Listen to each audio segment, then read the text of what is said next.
Good evening and welcome to the November 19th, 2025 regular school committee meeting. We're meeting here at the Center Elementary School and it's 5:30 p.m. So we're calling to order. If everybody could please rise for the Pledge of Allegiance.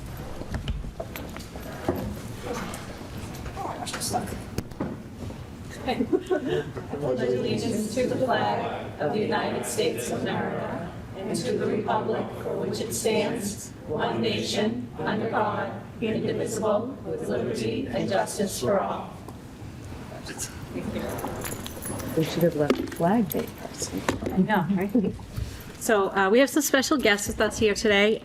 We have some presentations. It's a kind of a nice start to the meeting. So I will start first. We have a recognition for one of our teachers who was at the Heathbrook School, had a wonderful event that was recognized by the veterans in Tewksbury.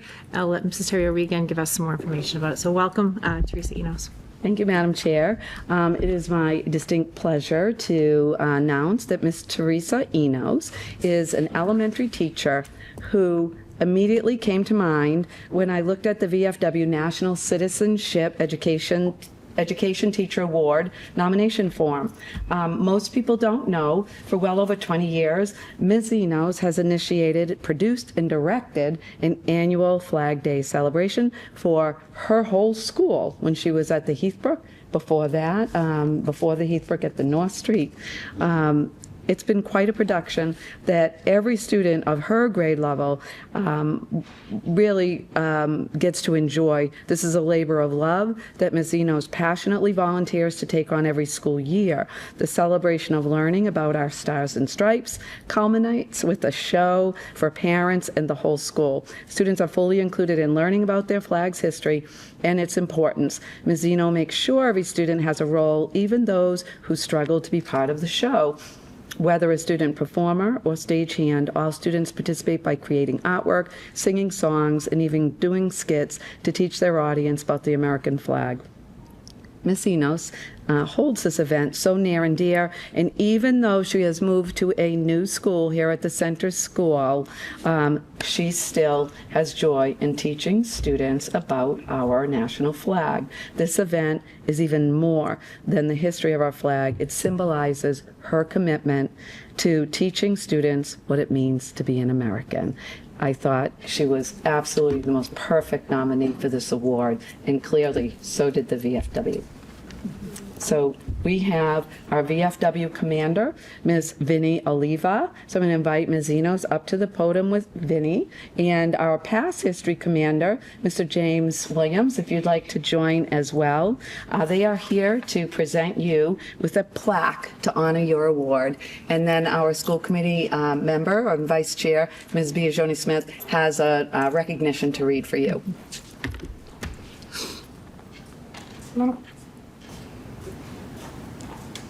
Perfect. No, you go first, please. Yes. Good evening. My name is Vinnie Oliva. I am the post commander 8164 here in Tewksbury. Every year, the Veterans of Foreign Wars nominates a elementary school, a middle school, and a high school teacher. And it's our duty to pick one and advance it to the district level. So, and then from the district level, it goes to the state. So this year, we recognized Teresa Enos as being the Teacher of the Year. So on behalf of the VFW, I'd like to present Teresa with this plaque, which reads, VFW Veterans of Wars, presented Teresa Enos, Teacher of the Year, Center Elementary School, Massachusetts, 2004-2005. Congratulations.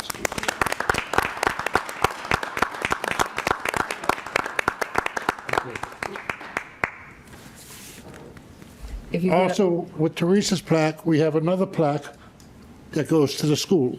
So if you have a wall of fame, this will go up there. So Yes, we will definitely. would like to, Yeah. okay, yep. Congratulations. Thank you. Thank you. All right. And if you could stay right there, Commander, Hang on for a second. while we read the whereas, and then we'll get a picture, and we'll invite your husband up to take a picture.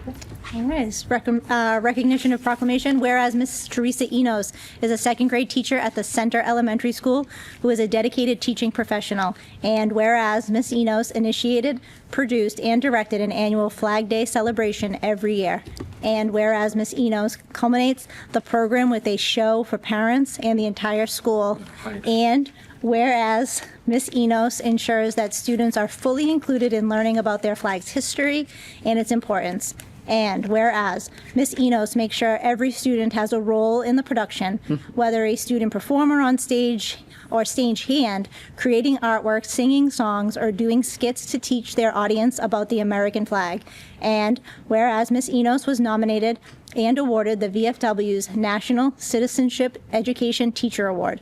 Now, therefore, be it proclaimed that the Tewksbury School Committee applauds, honors, and recognizes the many efforts of Miss Teresa Enos to meet all the needs of all students at the Center Elementary School. Congratulations.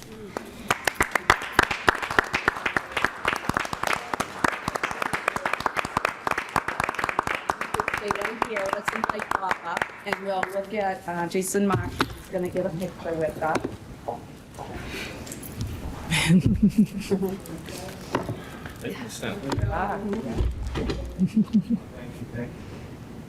All right, Jason, you tell us when.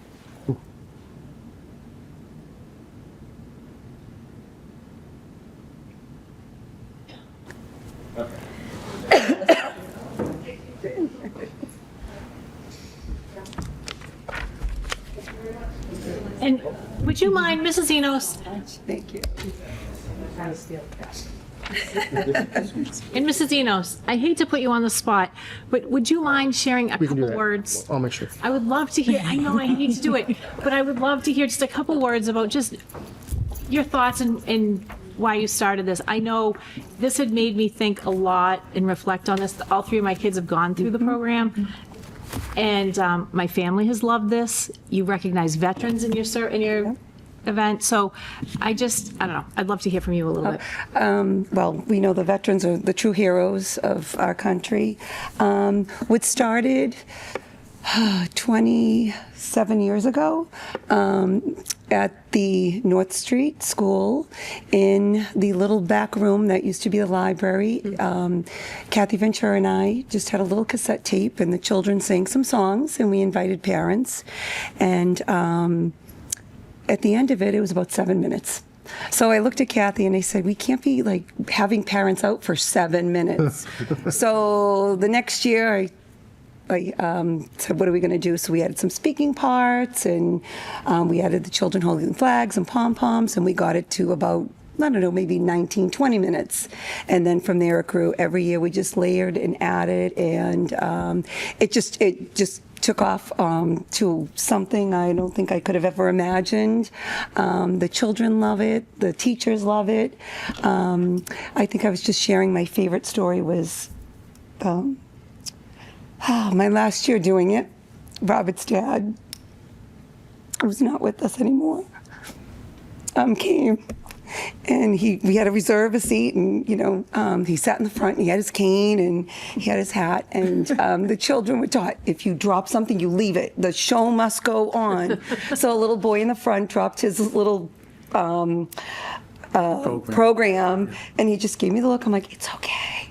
Well, it wasn't okay with Robert's dad, who got his cane and immediately, and it went flying from the front to the stage, and the little boy kind of picked it up. And so there's lots of great moments, but it was truly, I think every year, every teacher that runs it pulls their hair out of their head. We start in April, we get it ready for June, and we always say, why are we doing this? Why are we doing this? Why are we doing this? And then when they're on stage, as you know, they pull it together, and there's tears, and yeah. It's a great tribute. It's- Just as speaking, I just know what she goes through, and it's a great tribute Yep. to not only the flag in this Yes. country, but also the veterans. So thank you, guys. Appreciate it. Yeah. It's beautiful. Okay. Yeah. So, And it's a legacy you've certainly left, where teachers are following your footsteps and still enjoying teaching our students Yes. about the flag. yeah, So yeah. And it's about everything. It's about our country. And it's, if you haven't seen it, you've got to go. So, So, thank you. and- Thank you. Thank you. All right. Thank you. Thank you for entertaining me there. Thank you. Thank you, Vinnie. Thank you, Vinnie. Madam Chair, we Yes. skipped agenda item 3.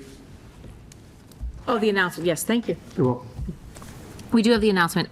The regular school committee meeting will be televised, as it is, and recorded, may be viewed live on Comcast Channel 22 and Verizon Channel 34, or on youtube.com, Tewksbury TV. Under the open meeting law, public is permitted to make an audio or video recording of an open session at a public meeting. At this time, I would ask if anybody is recording tonight's meeting to please identify themselves from this point forward.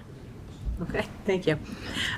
So we're going to kind of move things a little bit around. We have some time constraints. So we have Bailey Mahoney with us to speak a little bit about our foreign exchange program.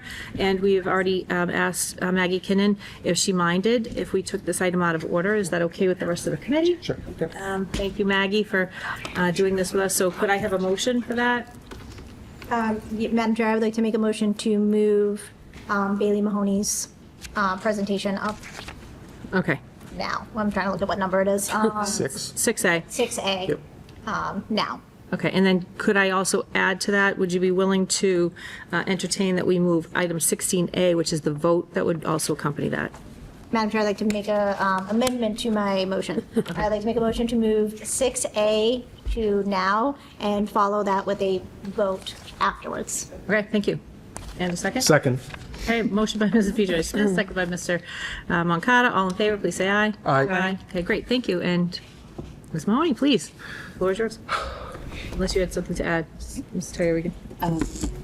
Dr. Milligan, do you want to? Dr. Milligan, did you have anything to add? No, thank you. Okay. Great.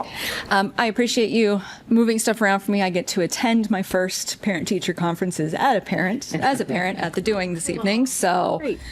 it's come from dance to here to there. It's Wednesdays are busy, so I appreciate it. Oh, thank you for being here. We are very excited to, first of all, travel in February with our current group of students to Spain for 2 weeks. We've been working on getting all of that ready and have been eagerly planning for next year. So we would like to continue our exchange with the 2 schools in Granada. They have recently gotten permission from their administration to continue on and work with us for another year. And we would like to do the same. It would be hopefully up to 15 students. I have a list of about 30 that want to go, so that is exciting. And it would be a similar format as this year, where the students from Spain would be here in September for the first couple weeks of school. And then we would take 15 students over in February. The tentative dates we have right now are February 6th through the 18th. So it'd be the same schools, same leaders. So it'd be Angela and Veronica again. The cost is roughly the same, which is nice to see that it didn't really fluctuate too much. So it'd be $2,825 for our students. And the itinerary would be very similar, 4 to 5 days in the schools, a trip to Sevilla and Malaga, a day trip to the Alhambra, which we just got our tickets for, that our host families in Spain are actually covering that cost for us. So we're very grateful for that. And a day trip to a coastal town of Nerja. Our exchange program also produced a lot of buzz with our French students, who now have been asking constantly, when are we doing a French exchange? So our 2 French teachers, Melanie Ryan and Kate Clark, have been working to put together something as well. We would probably start with just 10 students for the French program.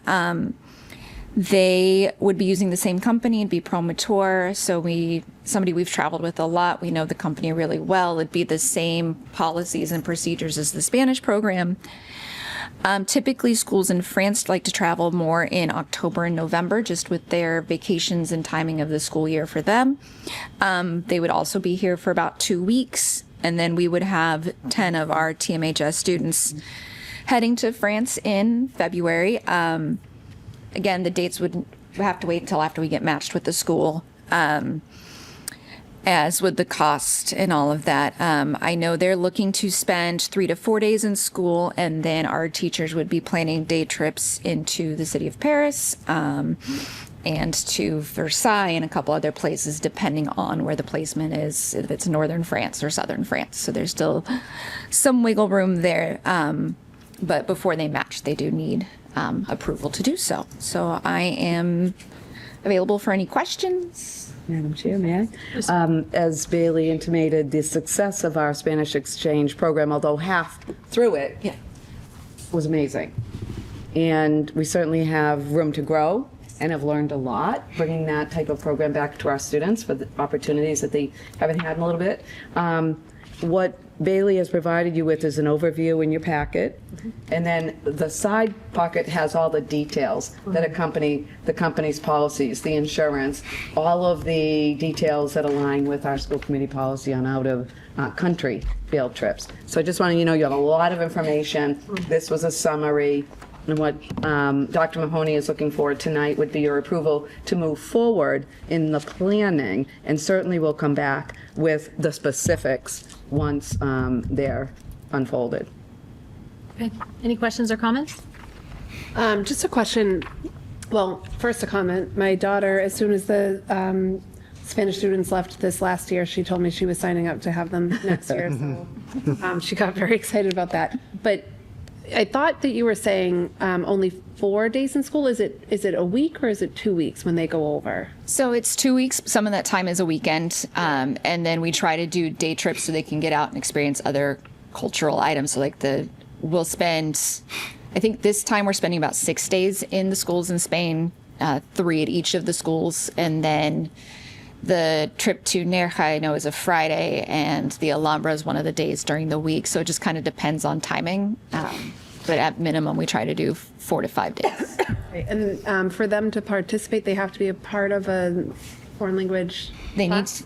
They need to be in level 3 or higher. That way we're kind of expecting that intermediate level of proficiency so our students are able to communicate with the families they're staying with. Okay, good. Other than, it's a great program, and I'm happy to see it expand, so I'm all for it. So, and keep up the good work, please. Okay. Echoing what Chris said, excited to see this growing, so. My only question, where you're taking 15 from Spain, with Spanish students are participating, would you be open to growing that 10 to 15 if you had a tremendous amount of interest? Yes, absolutely. We set it at 10 for the French just because we know how much it took for us to get families to host this first time around. We wanted to manage expectations first, but we would absolutely love to take 15 over for both programs. Okay, yeah. You guys are going to be busy. I just, seeing how busy you were with the 15 in September, you'll have a short reprieve before you have the second group. So thank you for taking this on. You're going to be busy. So I'm excited, and I'm ready to vote. Madam Chair, I'd like to make a motion to approve the TMHS exchange program for 2026-2027 planning. I'll second. Okay, all in favor, please say aye. Aye. Aye. Okay, so that passes unanimously with a vote of 4. And I didn't mention at the beginning, we are missing one member tonight, so Jamie couldn't be here with us tonight. So just acknowledging that for the purpose of minutes.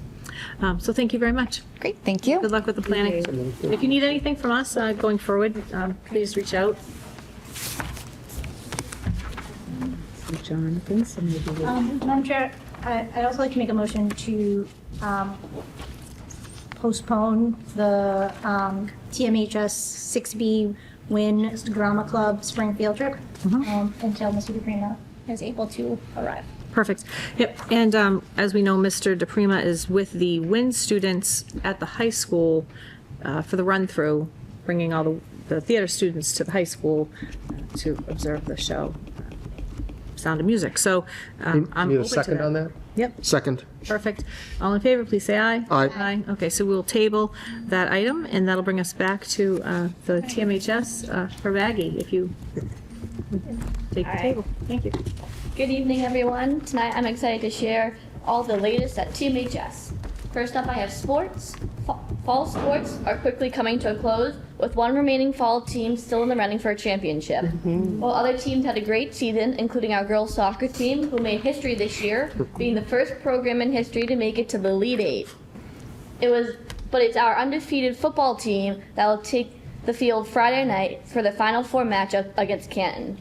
The game is in Lynn, with a kickoff scheduled for 6 o'clock. Our unified basketball team also wrapped up their season this past week, participating in the annual MVC Jamboree, where they had an unforgettable experience meeting Celtic star Derek White. Next up, I have updates on Team HS clubs. Things are in full swing for DECA, just finishing the biggest event of the year last night, the 15th annual Megan McCarthy Fashion Show. The 4 coordinators, Jenelise Mercer, Callie Megan, Cameron Fichette, and Riley Waterworth, spent months organizing a night to honor the memory of former Team HS student Megan McCarthy. Looking to the future for Team HS DECA members, they are preparing for the district conference coming up in January, where for the first time, testing will be done in person at UMass Lowell for all integrated marketing events and role plays. With the holiday season right around the corner, many Team HS clubs are getting into the giving spirit. Interact Club just hosted their first Red Cross blood drive of the year on November 7th, along with a toy drive. Toy donations will benefit the Christmas in the City organization. All donations will go to local families before the holidays. The International Club will be giving in the form of community service. On December 7th, club members will be up bright and early for the Jingle Bell Race and Hay Roll. The 20 club members in attendance will work from 6:45 to 1 p.m., working on packet pickup, food tents, and finish line. Lastly, in clubs is drama. The Sound of Music is this week. Everyone is excited to see the wonderful musical and amazing members of Team HS Theater Company as they shine on the stage. Tickets are on sale, now available, now online, or can be purchased at the door for Thursday night, Friday night, along with both Saturday matinee and nighttime. And finally, the miscellaneous news. Last Monday, Team HS celebrated veterans through an assembly with local veterans in attendance. The student-led assembly included a rendition of Amazing Grace by senior Julia Baruzik, keynote speaker Ryan Kearney, and student speeches of their VFW Voices of a Democracy essays.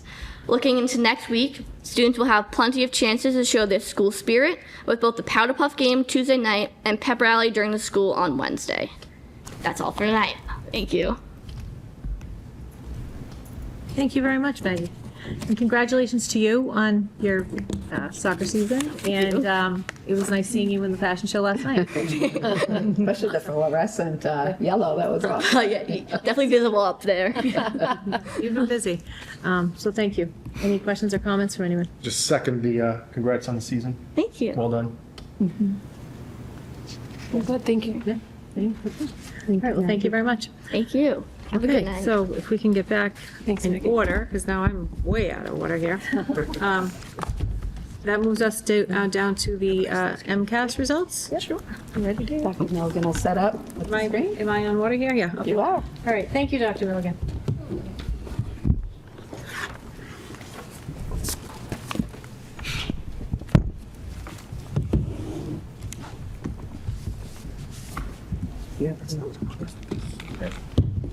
Oh, it's printed.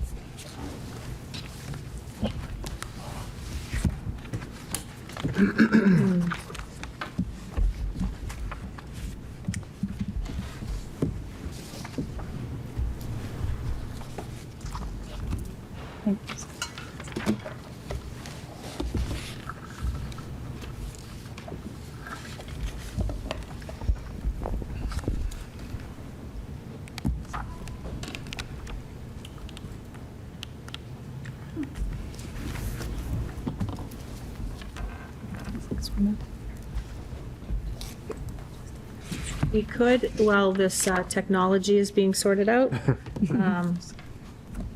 move forward to approval of minutes of bills. Thank you.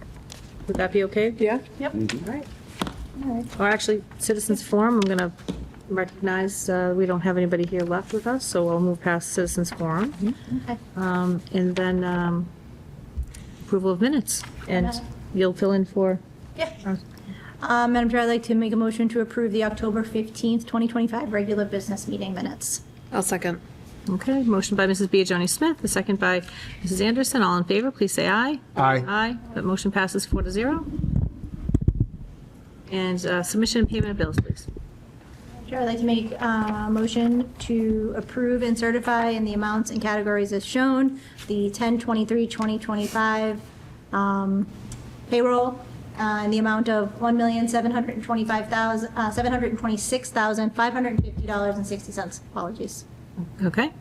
I'll second. All right, so a motion by Mrs. Biagioni Smith, a second by Mrs. Anderson to approve and certify the payroll period ending in October 23rd, 2025, in the amount of $1,726,550.60. A roll call vote. How do you vote, Mr. Moncada? Aye. And Mrs. Anderson? Aye. Mrs. Biagioni Smith? Aye. And I vote aye as well, for a unanimous vote of 4-0. Madam Chair, I'd like to make a motion to approve and certify the payroll period ending 11/6/2025 in the amount of $1,699,800.80. I'll second. Okay, a motion by Mrs. Biagioni Smith, second by Mrs. Anderson, to approve and certify the payroll period ending November 6th, 2025, total amount of $1,699,800.80. Roll call vote, Mr. Moncada? Aye. Mrs. Anderson? Aye. Mrs. Biagioni Smith? Aye. And I vote aye as well, and that, again, is a 4-0 unanimous vote. Okay, great. Jason, if we can't get that up, would you like to, can you shoot it right off of a laptop so that our viewers can watch? Our committee has a paper packet, yep.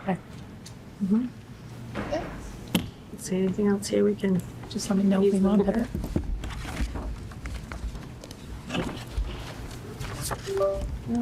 There you go. Look at that. Wait a minute. All right, we go. It was you, Jason. Okay. Mr. Libby? Or it was Mr. Libby behind the curtain. The Wizard of Oz. Lose connection. Oh, thank you. Thank you. All righty. Hey. Thank you all. Sorry about that. No worries. Thank you. Tonight, I'd like to present a high-level overview of some next steps that we will look at tonight in our achievement and accountability data from the state. Tonight, our agenda includes the state requirements for testing, our MCAS results, our accountability results, and our future district actions. While we continue to look at the state requirements of MCAS that fulfills both the state and federal requirements. So regardless of any graduation requirements, MCAS will still exist within our district's schedule for testing. ELA and math will continue in grades 3 through 8 along with grade 10. Science will continue in grades 5, 8, and 10. And last year we started the new civics assessment at grade 8 that I'll be reporting baseline data on tonight. So for our MCAS results and overview. To contextualize Tewksbury's results, we're going to start with understanding the statewide context. This table compares our 2025 Massachusetts MCAS results to our pre-pandemic baseline of 2019. Currently, approximately 40% of students statewide are meeting or exceeding expectations across ELA, math, and science. This year, the state also established the baseline score for the new 8th grade civics test. While you see some modest progress in green from last year in the 2024 testing, the state remains significantly below 2019 performance levels across most assessments. The Department of Elementary and Secondary Education's analysis reveals that a critical factor driving student success, which is attendance. The data are unequivocal. Students who are chronically absent, missing 10% or more of their school days, score significantly lower on their MCAS assessments. As you can see, only 24% of students who are chronically absent in grades 3 through 8, or 27% in grade 10, meet or exceed expectations on state testing. This makes a difference, not in just compliance and not just a compliance issue, but one of the most powerful levers for improving student outcomes. While we examine MCAS results through two complementary lenses, achievement and student growth percentiles, achievement tells us that where students are performing categorized into 4 levels: not meeting, partially meeting, meeting, or exceeding. Student growth percentiles tells us how much students are improving compared to their academic peers statewide. Student growth percentile is measured between 1 and 100 percentile scale, with 40 to 60 representing a typical expected years of growth. An SGP above 60 indicates students are growing faster than expected. This is particularly significant because it shows that we are implementing effective practices that help close achievement gaps, even for students who may not yet be meeting proficiency standards. Now let's look at Tewksbury's specific performance. Overall, we're seeing encouraging results. In grades 3 through 8, Tewksbury is outperforming state averages in ELA and math across most grade levels. In science, grades 5 and 8 in all high school content areas were exceeding state performances. Our growth data tells us an even more compelling story. While most grade levels show typical growth within that span of 40 to 60%, grade 8 stands out dramatically with SGPs of 66% in math and 67% in ELA. This means that our 8th graders are learning and progressing faster than approximately 2/3 of their academic peers. This exceptional growth earned Wynn Middle School a School of Recognition designation from DESE, one of only 6 middle schools in the state. This is particularly meaningful because it shows that even where students may not yet be at their full proficiency level, our instructional practices are accelerating their learning and the rates that are well beyond their typical growth. This is the kind of momentum that closes achievement gaps over time. While we have areas of continued improvement, this year's data gives us concrete evidence that what's working and strong foundations to build upon.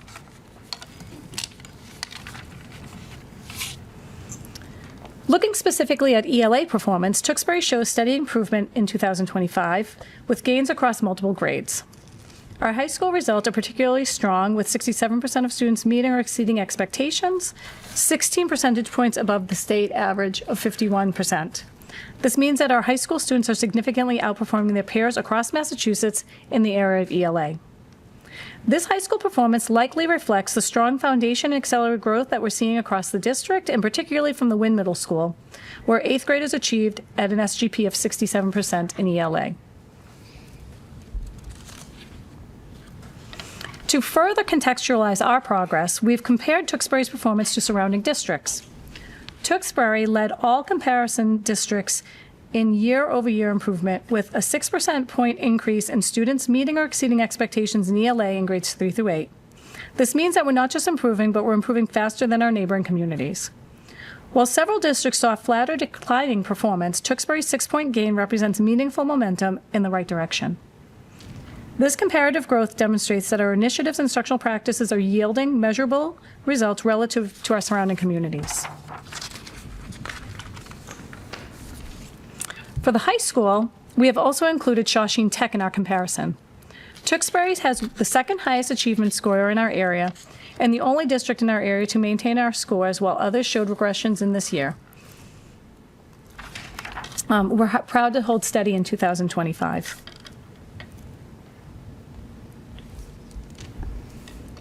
For mathematics, our grades 3 through 8 students are performing at the state average with encouraging signs of progress.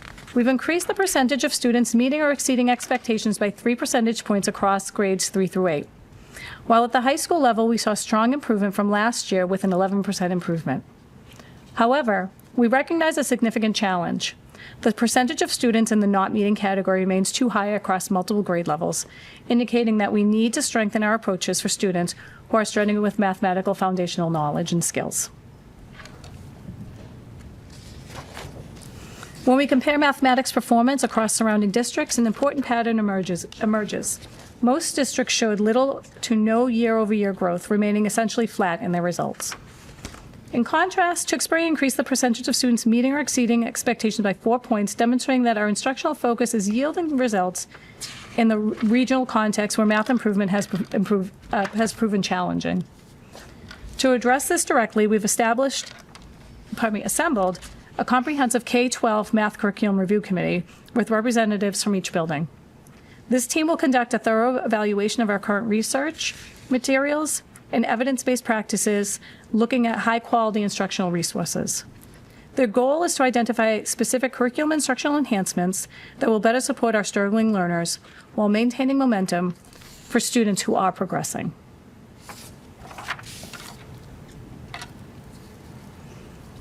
At the high school, while the state decreased by 3 percentage points in high school mathematics, Tewksbury Memorial High School improved by 11 percentage points, outperforming all surrounding districts who struggled on this metric.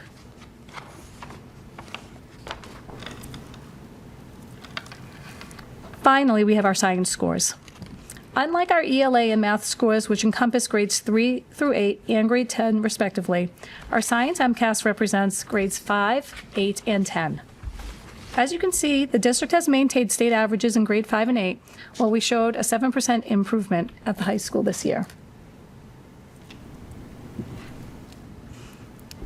As you've seen with ELA and math, we've also examined how Tewksbury's science performance compares to our surrounding districts. Over the past 2 years, Tewksbury has maintained stable performance with 43% of students meeting or exceeding expectations in science in grades 5 and 8. While stability might seem remarkable, the regional context is important. Among our 7 neighboring comparison districts, 4 experienced declining performance, while only 3 showed slight improvement. In the landscape where more districts are losing ground than gaining it, maintaining consistency positions us in the middle of the pack, neither leading the region nor falling behind. And finally, our high school comparison also shows that Tewksbury Memorial High School demonstrates promising growth, leading our surrounding districts for growth with 8 percentage points, with all but 1 district declining at the high school level. Our comparison slides are important because not only do we need to understand promising instructional practices within the district, we also need to lean on cross-district collaboration as an important piece to understand districts that are showing higher achievement levels and possible practices or curriculum materials to explore. So how do MCAS scores factor into our accountability results for the state? Each district and school is classified for its level of need from the state through its accountability rating, and we are proud to say that all schools in the district were again classified as a district not requiring any assistance or intervention based on our 2-year weighted average. The criterion reference target percentage combines multiple years of data related to MCAS achievement, student growth, high school completion, English learner progress, advanced coursework, and chronic absenteeism into a single number between 0 and 100. For a group to be considered to be meeting targets, it must have a criterion reference target percentage of 75% or higher.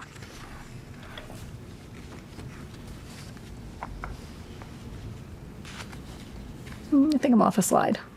I think I'm off a slide. Oh. 19, 20. Oh, yep, keep going. 20. Yep, go to the next one. Is that it? Nope, next one, please. All right.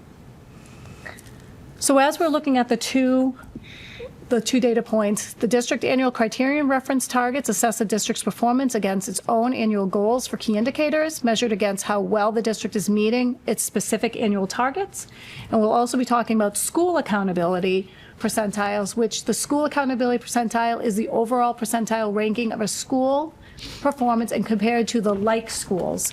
So the ranking of 1 to 99 is against like schools are schools that serve grades K to 8, schools serving a combination of K and 8, K2, 8, and 9 to 12, and then schools serving only 9 through 12. So our center school here would only be compared to schools that also serve grades 2, 3, and 4.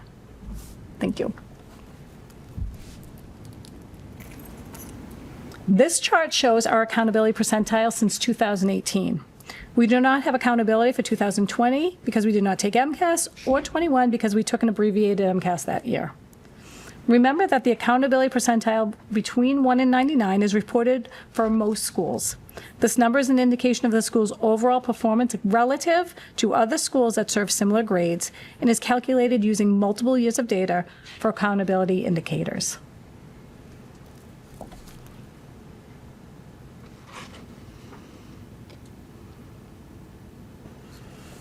As the state calculates its targets, the state reviews how a district is achieving and growing across the following indicators: MCAS achievement for ELA, math, and science, MCAS student growth for ELA and math, EL proficiency levels based on our access test, chronic absenteeism, advanced coursework completion, and there are also 3 high school indicators that include the 4-year graduation rate, the extended engagement rate of the 5-year rate, and the annual dropout rate.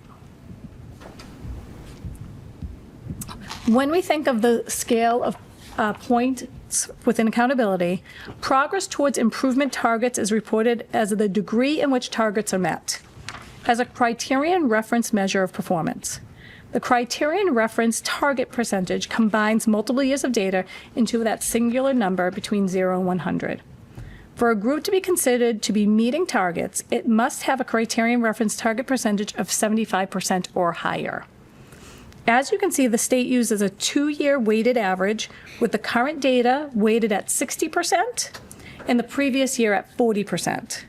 For this year, the district had an overall 2-year average of 46% towards meeting targets, which is up from our weighted average of 44% last year.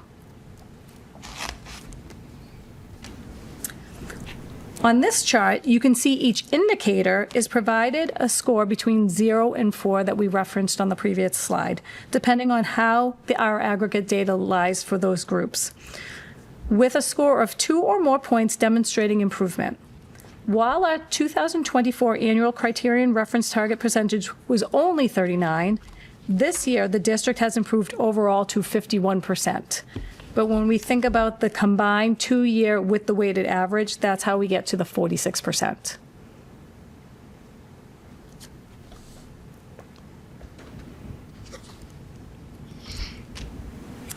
The district takeaways.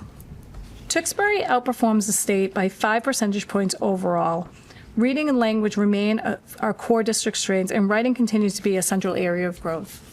When we think about our overall MCAS results and our accountability, we see that we have strong performance that shows that solid student growth, particularly in the area of ELA and math, awarding the Wynn Middle School a School of Recognition by our student growth percentiles. So when we're thinking, we always want to be looking at achievement scores, but when we think about how do we look at gap filling, we really do want to be looking at that student growth percentile, looking for acceleration with a score above 60. District classification has maintained that we need no intervention from the state, which is a great piece for a district to celebrate. And we also have to look at our ELA scores are improving through a targeted continued focus on literacy and strengthening structural practices from our district improvement plan. The focus on literacy has been in our district strategic plan for 4 years. Through a new curriculum resource that came in, we saw a little bit of an implementation dip, which is very typical as teachers and students get used to a new curriculum program, and now we're starting to reap the benefits of that high-quality instructional material, with teachers feeling confident thinking about the science of reading within our modules for K through 6. Areas of need. Looking at our data, we still need to look at math and science. While ELA has consistently performed above the state averages, math and science are areas in which the district continues to analyze for improvements through math domains and our science disciplines.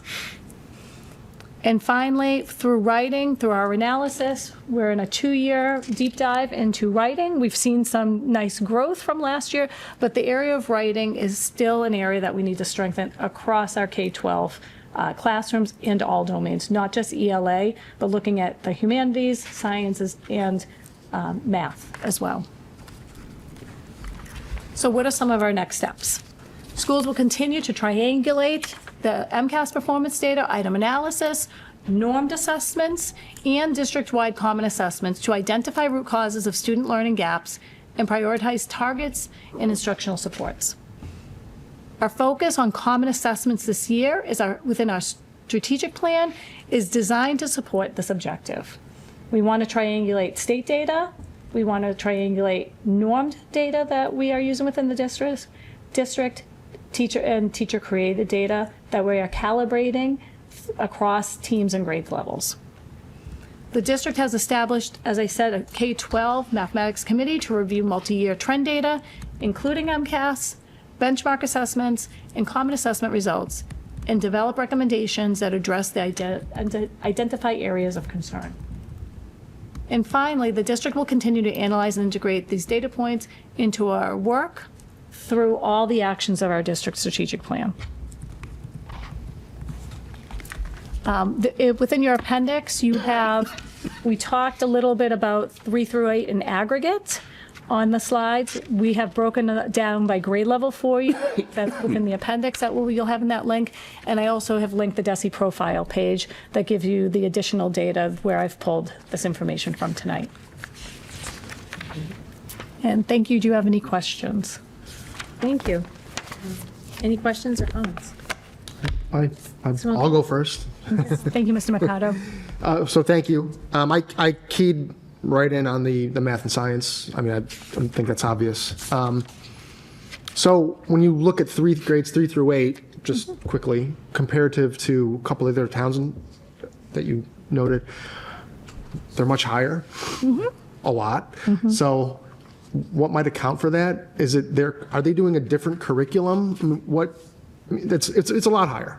Correct. So, and that is one of the things that I think that it is important to collaborate across districts to look at some of those practices. I know Mrs. Terry O'Regan and I, starting around 2015, did a lot of cross-district work as we did work in different districts. And there is a lot of value to that because you are looking at some of the other curriculum resources that might be getting higher results. You're always looking at 3 important pieces. You're always looking at the curriculum, the assessments you use, and the instructional practice. So together, those 3 compounding factors could give us many different answers. So you do have to take each individual area and look at it and deep dive into that area to look at. But I do agree with you that that is one of the reasons that we chose to put our surrounding districts, because those will be the districts that we are coordinating with when we see that they've had overall higher achievement areas than we have in the past. I would like to say that an assumption that I would like to make as we deep dive into this, when we saw some of our data maintain or increase and some of the other districts didn't increase, I would hope to think that the focus on strengthening instructional practices within our district strategic plan for at least the last 4 years is one assumption that we can dive into and make, that our teachers are really diving into those instructional practices. But having high quality curriculum materials and assessments along with good instructional practice is really that trifecta that districts need to look for. And then when they get to high school and you see the high school scores, they're much higher. So I mean, what would account for that? So there are different actual levels of thresholds for the testing between grades 3 and 8 and the high school, because high school was a graduation requirement. So the actual threshold to meet proficiency levels was calculated a little bit lower. So that's why high schools always outperform grades 3 through 8. But I do believe now that's not a high school requirement anymore. We were wondering how our scores were going to actually look this year, and you could see that our students and our teachers continue to step up and rise to meeting those expectations at the high school through this one data point. Yeah. There are some maybe assumptions and some variables we need to really go back and look at. Chris, I know you weren't on the committee pre-COVID, but we were really looking into a strong new implementation of math, high-quality math curriculum. 5 through 8 had just began with a new program as we then got interrupted. I think what we see is when we implemented our new ELA resources post-COVID and had that really intensive time to do so over a couple of years, we're seeing the benefits of that. I'm not sure that interruption in our 5 through 8 curriculum didn't impact us for a little while, but we are seeing that increase at the high school. Maybe it's helping. We also looked at our time on math and science pre-COVID to now. We have to delve into, can we make any assumptions about our shift in time on learning in those subject areas? Again, those will all be studied with the review committee. Is it our stuff, our time, our consistent instruction and assessing, which is why that common assessment is really at the foundation now, because we won't know until we tease out, are we assessing the same standards together to know, is it our stuff or something else? Okay. Does that make sense? Yeah, it does. And I'm stating the obvious that math and science is super important, right? Especially in the world we live in now. So, Correct. whatever we can do and find out and try to increase that. And I want, beat some of these other towns that are all above us. So, yeah, that does. And I had one other question was about the civics. So that's new. The first administration of that test was in the spring. What's encompassed in I know what civics is, but as far as the testing and what's being taught, what are they being? So the grade 8 standards, starting in 2018, I think, shifted. And grade 8 really does look at all of the civics standards specifically, whereas prior to the shift in the standards, I believe it went Middle East, and then Western, and then it went more American, and now it really is thinking about civic competencies and living that civic life. So if you want, we can go through the grade 8 civic standards so I can show you what the standards are now, which are highly specific that the teachers are focusing on, and they've been asking for a civics test or a history and social science test like the other domains, and this was the compromise from the state. And we had a good amount of time to really shift our courses. Correct. And our instructional materials. And I will praise Dr. Baster. I got to throw some bouquets at her because she has consistently garnered the civics instructional planning grant. And our teachers have participated in that, which has made onboarding, not only the curriculum, but the test. It took some time, but onboarding and practicing to take that test. Time we were able to send our teachers to some important professional development to do so. Right. Through that grant, actually. Very good. I'm all set then. Thank you. Great questions. Thank you. I have 2 comments/questions. The only slide that I saw that broke out by grade rather than just 3 through 8 was the overall achievement table. What I noticed in that is grades 4 and grade 6 were exceedingly below the state average.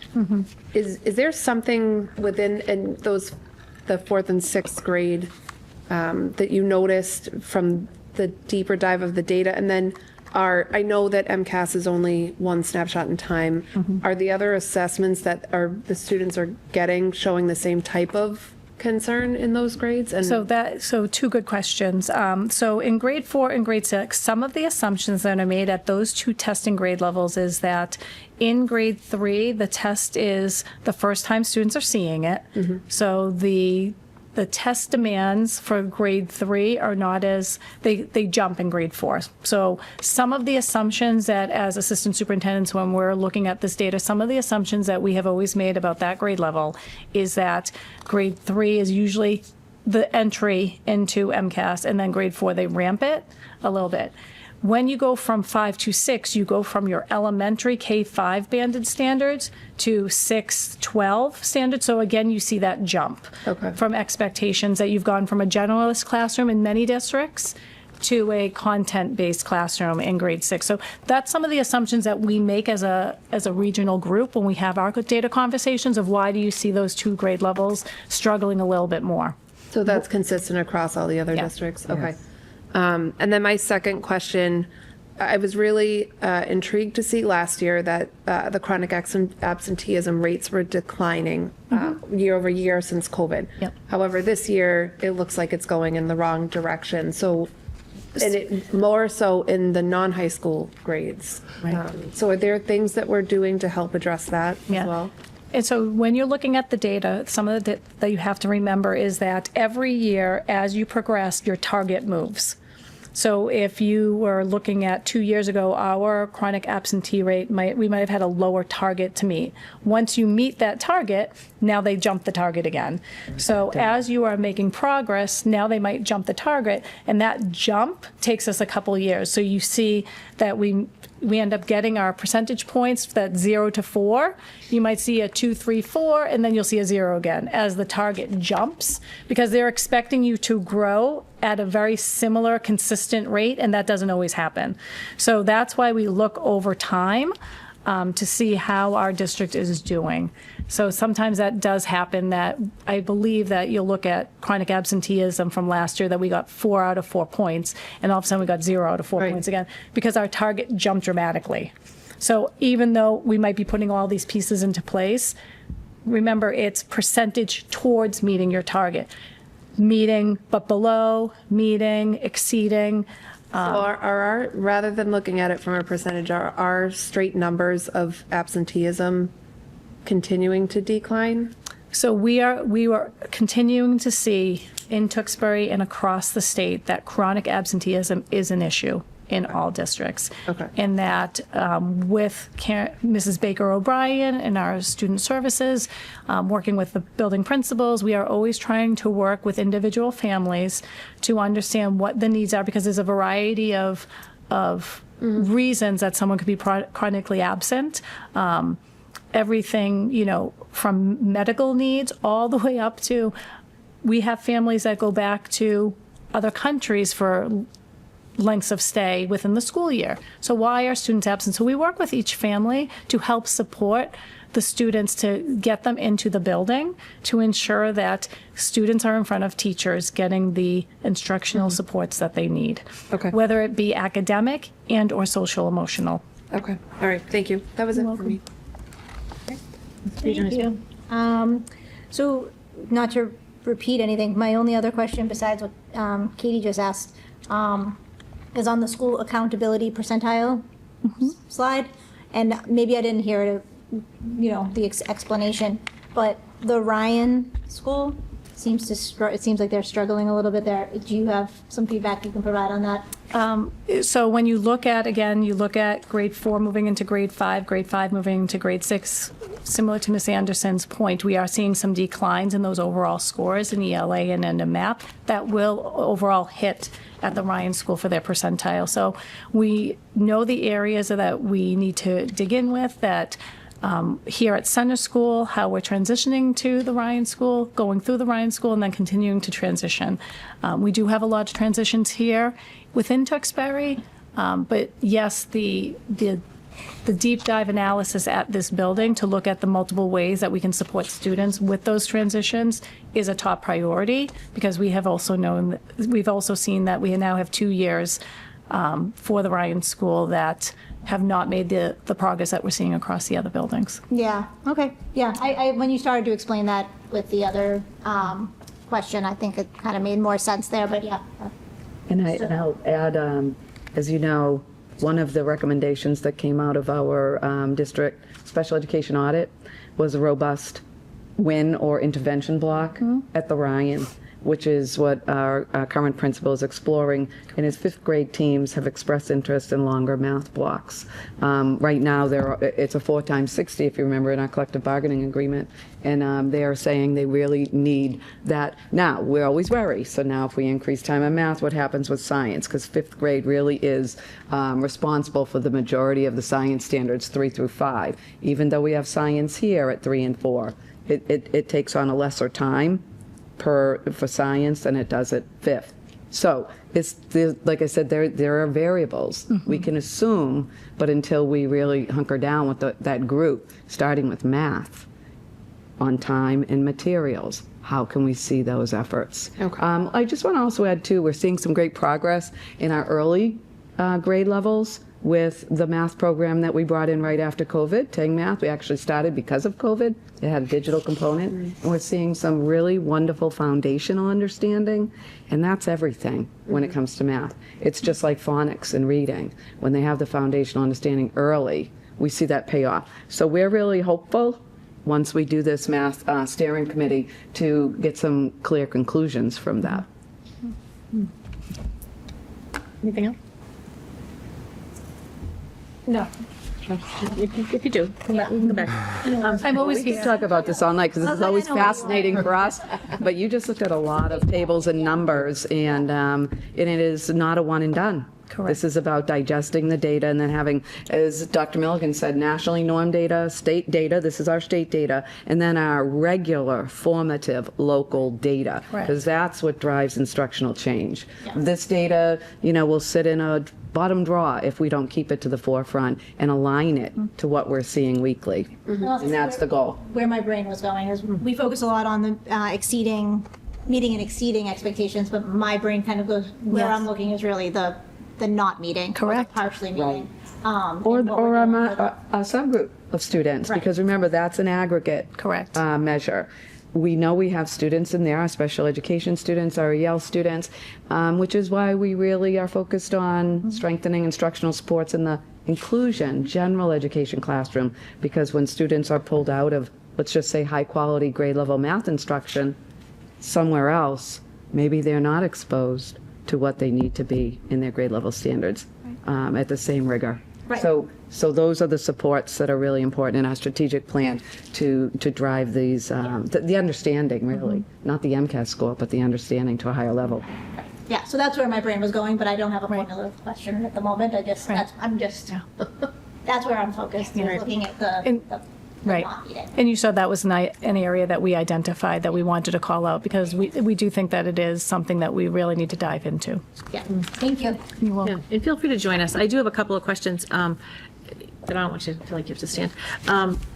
My questions really were, first, it's a comment about the curriculum materials, and I find it very helpful when we talk about how the curriculum ties into some of the testing, the assessments, things like this, because it all kind of does tie in together. So I like it when you put those pieces together for us. But then the moving forward parts, I'm really interested in.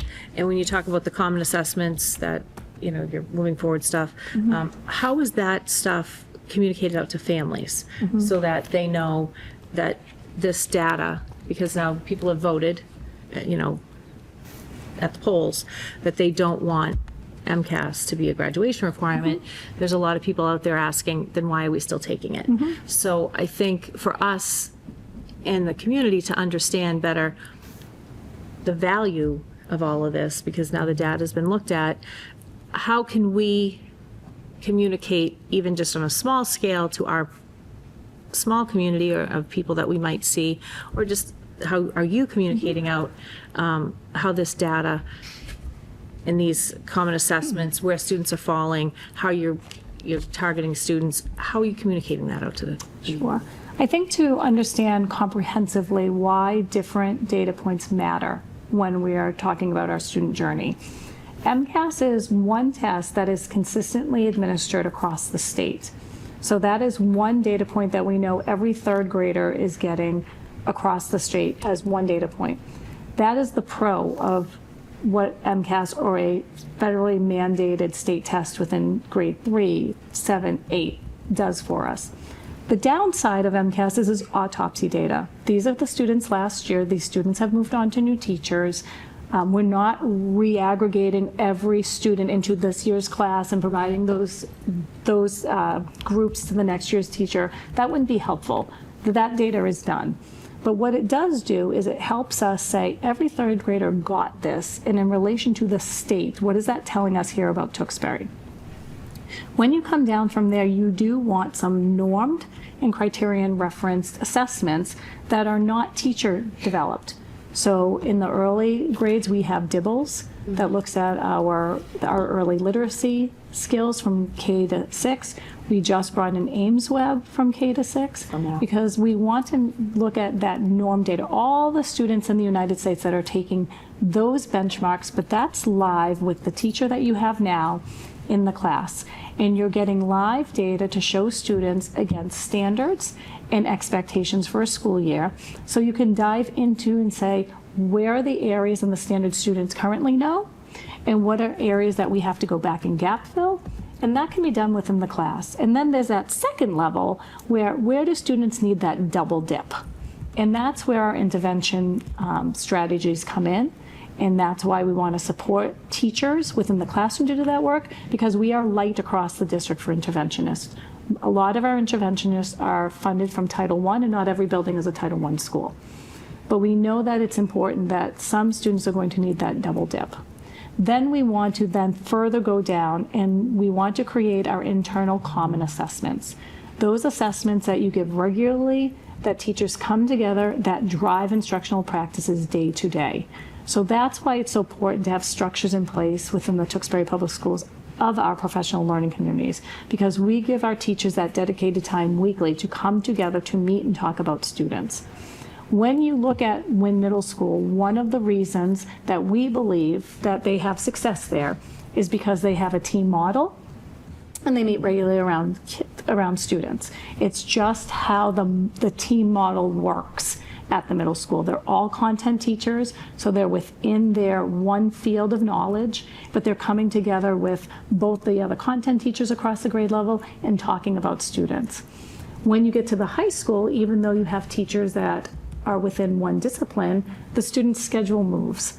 Those teachers may never have any time necessarily that they can meet during the team time that Wynn gets. So Wynn gets more time to talk about students. When you come to Ryan, there's 2 different grade levels. Grade 5 teaches ELA and a social studies. Math teaches a science and math in grade 5, and then they go to grade 6, but we don't always have that team model in place. And then at elementary, you teach everything. You're a generalist. Yeah. And you're coming together with these wonderful teams. But when you look at a building this size, that you have 14 teachers on a grade level, even releasing during the day for common planning time at the same time is not going to happen logistically. So there's a lot, when you're thinking about why you need different assessments and then what structures you need in place to layer on one another, these are all the conversations that we have routinely when we're trying to disaggregate, like, what is that one thing that we can do next? We obviously decided to take on math first, even though math and science were areas of need, because math is that tested subject from grades 3, 8, and 10. That means that we will be taking on science when we get through this curriculum review process, which will take anywhere from 1 to 3 years. We are fortunate that the Department of Elementary and Secondary Education right now has a high-quality math working group that we are participating in. So the Department of Education, along with other districts in the state, we are doing this work together with our teams. So we are trying to take advantage of any opportunity and any support that will help us understand, is it a curriculum issue, an assessment issue, an instructional issue, or a combination of the 3. I think our parents are more savvy as well on standards-based progress reporting now, K through 4. We don't have standards-based progress reporting, which is a communication issue from school to home. So when parents see a standards-based progress report card, and they're looking at an MCAS review, it's standards-based. They should align. And if they don't, between those 2 reports and the DIBELS or Ames Web, well, now that gives us a lot of data and the parent as well. At the grade 5 up, it's a grade. The standards aren't detailed out. And that is a misalignment in communication, and we know that, and it is in our long list of how do we share more standards-based, and look for that right tool to do that in our middle grades and higher, because we're not going to move away from graded report cards at high school. Higher education has not moved away from needing to see that. But we do need to discuss how do we provide standards-based communication to parents. So I think you're right on. They need to connect. Why did my child do this on the MCAS when I'm seeing this on a report card? I don't understand that. So that would be in our next steps as well, improving on that. Okay. Does that make sense? Especially if you've gone through now both, you've had standards-based, and when you hit the Ryan, you're going to wonder, well, what went into that A or B or C? Yeah, yeah. I mean, I think families, most people that I, communicate with can see that there's some value in leveling where you fall, for sure. And I think people want to know, how are we doing? Everybody wants to know, if we're, where we fall. Like Chris, you even kind of alluded to wanting to beat. Yeah, it's that competitive. Civic pride. So I think that might be a natural inclination for people. So everybody and there's only, you need data.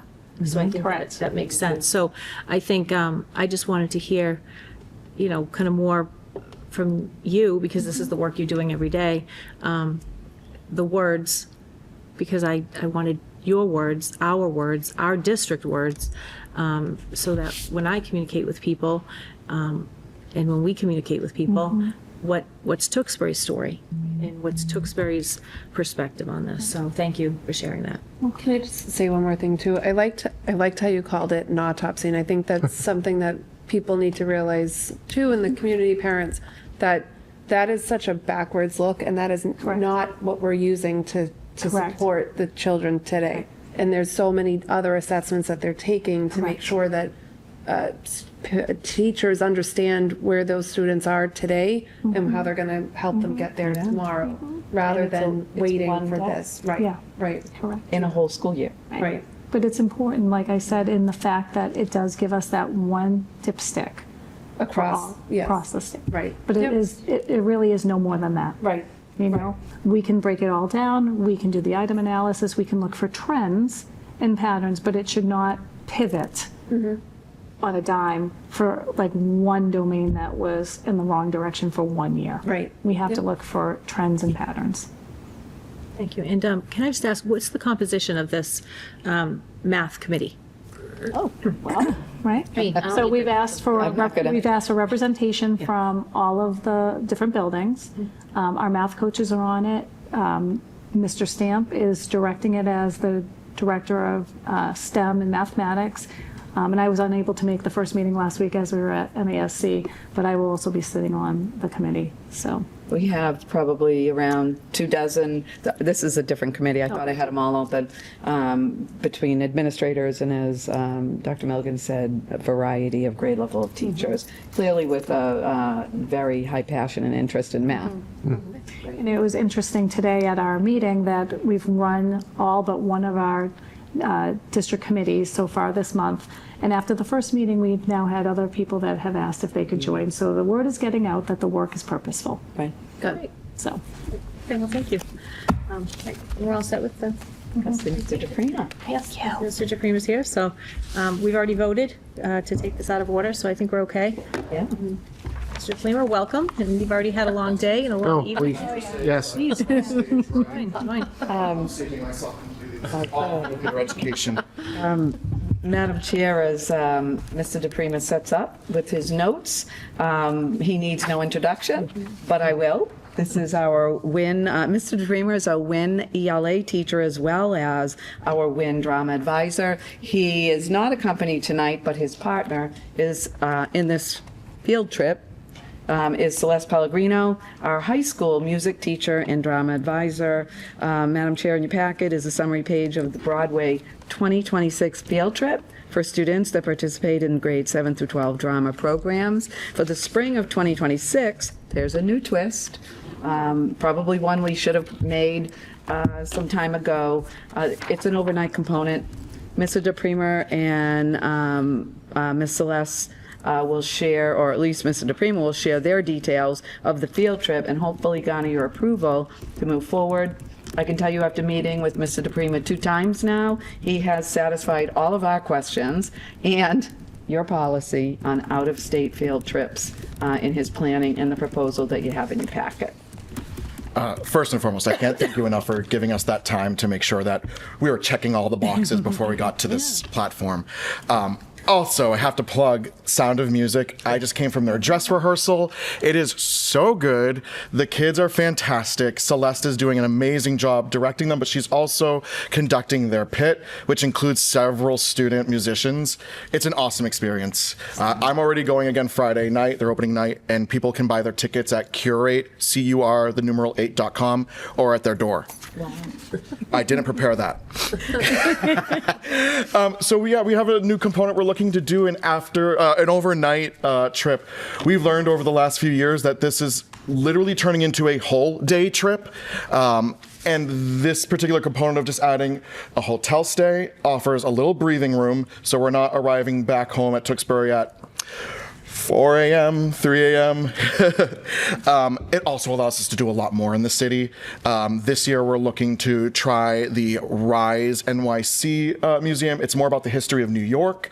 Last year, we did the Museum of Broadway, specifically about theater in New York.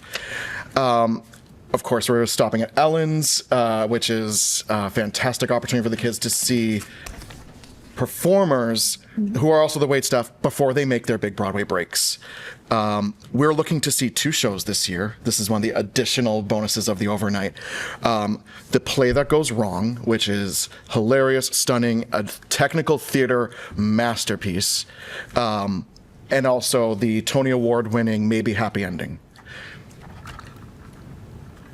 I don't know if you have any questions. I just want to make mention, and I highlighted it for you, Madam Chair, members of the committee.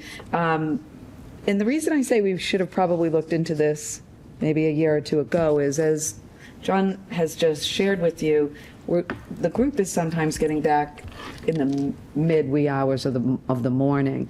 And your policy actually states that overnight accommodations should be made in advance with student safety and security in mind whenever, now this isn't required because you can't always predict, but whenever possible, the trip schedulers should avoid planning student travel between the hours of midnight and 6 a.m.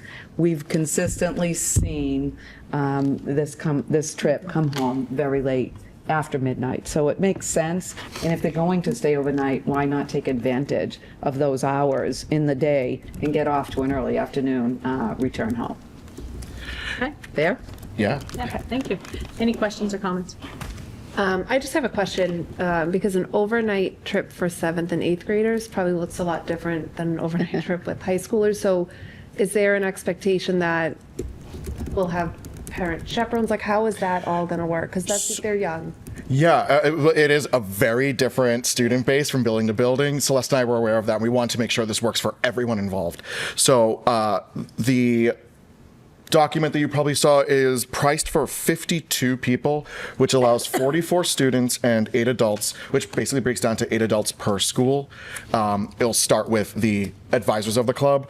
We are expanding to make sure if we need a nurse, we have a parent nurse who is interested and available. And that also leaves an additional spot for an adult, a parent or guardian to join us.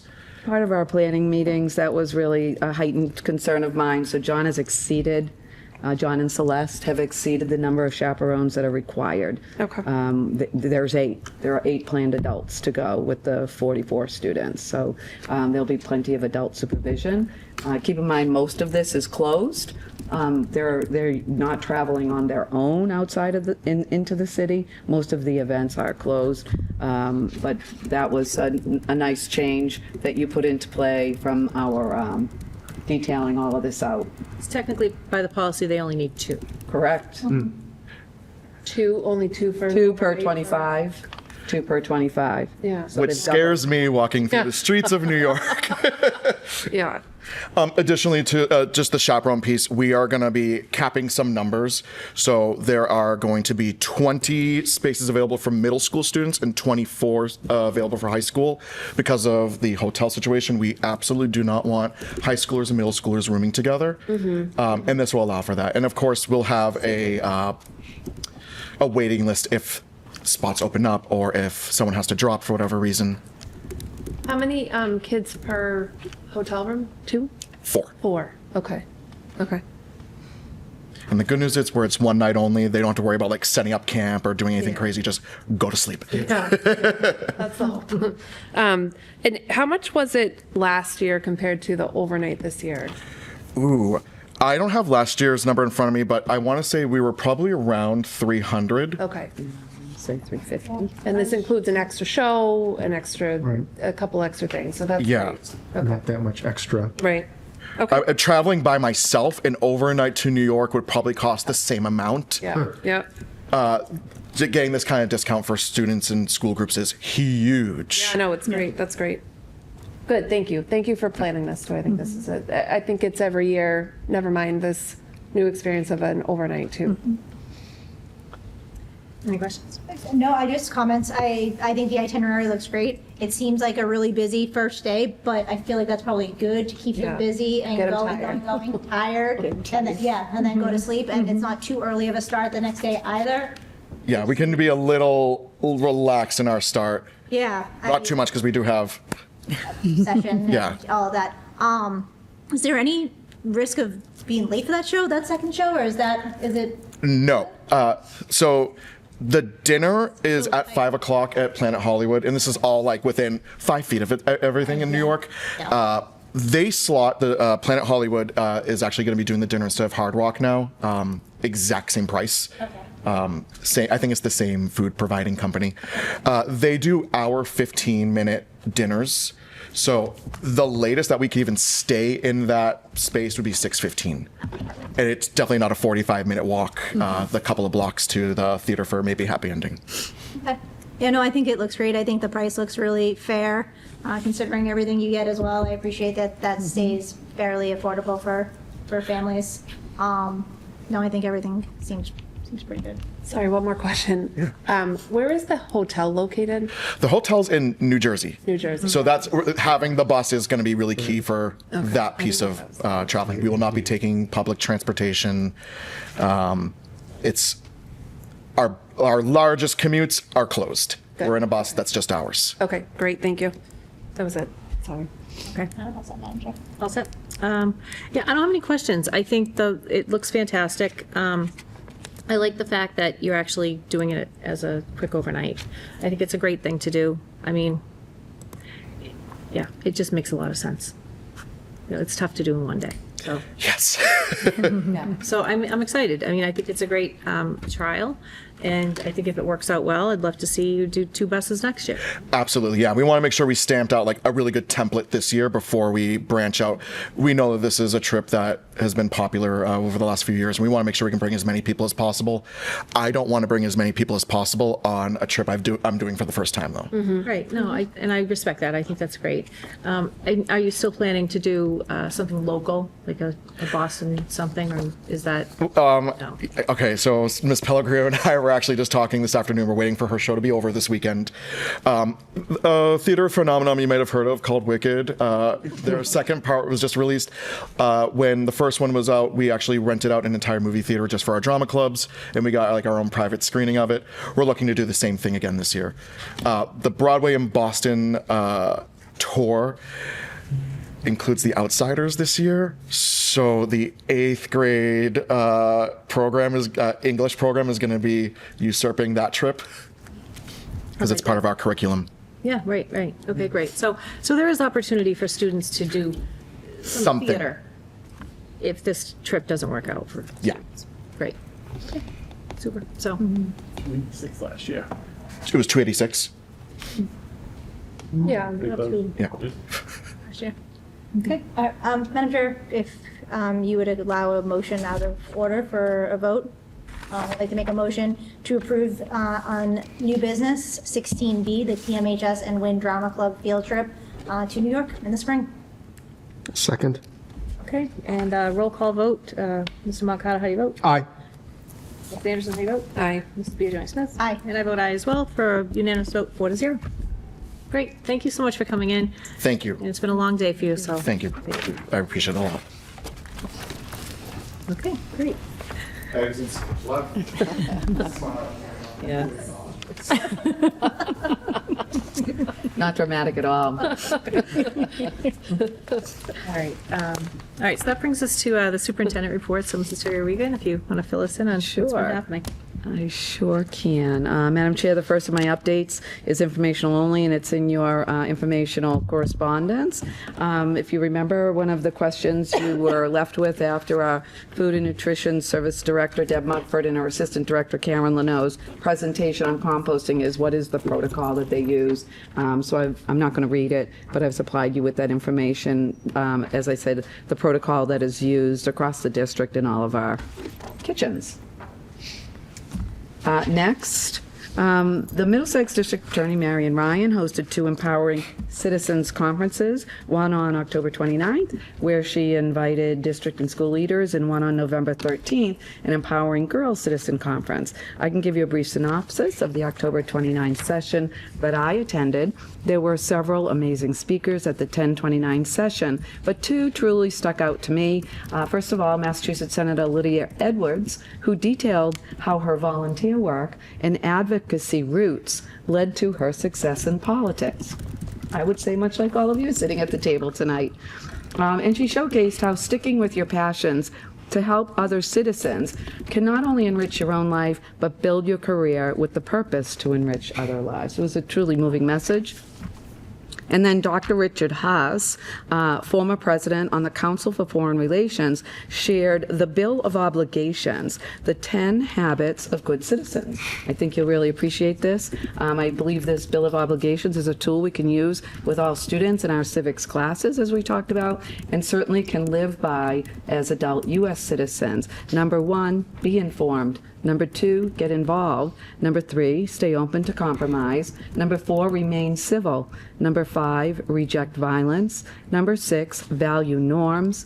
Number 7, promote the common good. Number 8, respect government service. Number 9, support the teaching of civics. And number 10, put country first. So this Bill of Obligations will be shared with all of our educators, especially our civic educators throughout the district. On November 13th, 23 of our high school girls, alongside hundreds of others from the Middlesex County, attended Middlesex District Attorney Marion Ryan's Empowering Girls with 2 of our TMHS teachers. Nicole LaPierre and Nina Crusoe. Empowering Girls is designed to foster confidence building, self-assertion, goal setting, and building healthy relationships. The conference focuses on empowering girls to have a positive influence on their peers and positive impact on their communities. For those who don't know, Marion Ryan, Middlesex County DA, is Massachusetts' sole woman district attorney. She has produced these conferences since 2015. This year's 8 presenters, all female, included a set designer, a television broadcaster, a sculptress, sports managers, business leaders, the first black woman clerk of the Supreme Judicial Court for Suffolk County, and the first woman mayor of Newton, Ruth Ann Fuller. Marion illustrated that our perspectives vary depending on where we're attending, and that there are countless life's paths. D.A. Ryan provided essential space and opportunity for our girls to hear from and engage with these speakers and to consider new opportunities. It certainly was a great day for our students and our teachers who also attended. I hope you share the sentiment. Marion is a wonderful partner to our schools and in supporting our students' growth and well-being, including her social host training that's coming up later this school year, done here in conjunction with our police department chief, Ryan Columbus. So with that, I want to speak of our Chief Columbus. I went to speak on his behalf yesterday at the Massachusetts Partnership for Youth as they awarded Chief Columbus with the Scatini Award. This award recognizes those who demonstrate an exceptional commitment to the health and safety of students in their communities. I was able to attend, as I said, and say a little bit about our chief. I was accompanied by our town manager, John Curran, Deputy Chief Alicia Columbus, our SRO, James Reiser, and Waffles, and SRO Casino and Pancake. First and foremost, our Chief Ryan Columbus doesn't just meet that standard of the Scatini Award. I can confidently say he has redefined what it means to be a police chief working together with the school community. Some examples of his partnerships, and I know you're aware, but just for all of our listening audience, are our expansion of our SRO program with 2 therapy dogs and 3 SROs now in the district, the Halloween event, the Junior Police Academy program, with an expansion to include the Junior Police Cadet program for our special education students, our Criminal Justice Pathway program at the high school, Milk with the Cop, Pizza with Police, the last day of school, summer kickoff event, and so much more. Through these partnerships and his vision, Ryan and his team at the police department are transforming how young people see law enforcement and how they see themselves as responsible and valued members of this community to be supported in their growth. So I'm full of gratitude to have a chief of police so dedicated to work with all of us in supporting our students.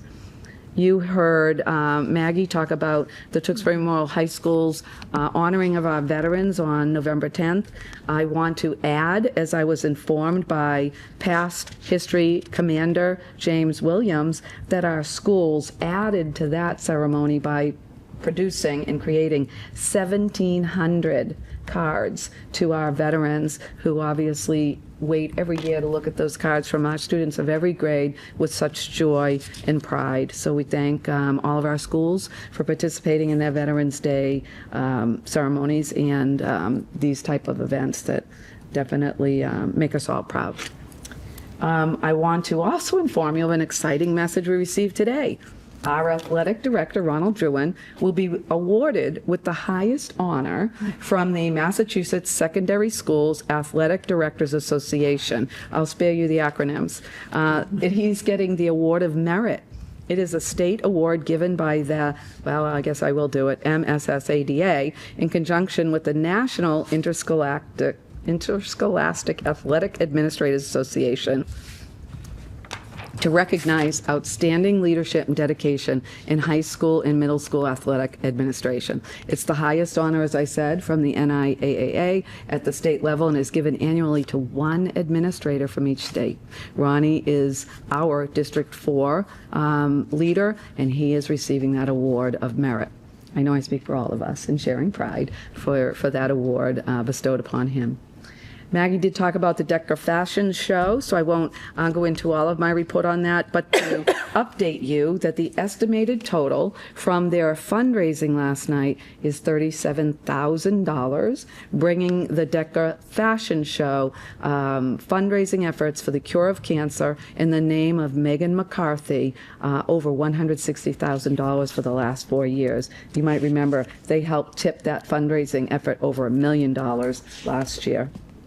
I just have to say, watching the students totally organize and run the event really should give us all such pride. These career experiences our students are having, whether it's through DECA or through robotics or engineering, are amazing, and things that we keep trying to bring into the vision of what high school looks like for Tewksbury. But I absolutely expect to see several DECA competition winners after seeing what they pulled off last night. So I want to thank Mr. James Sullivan, who really guides those students and is the advisor to our DECA club.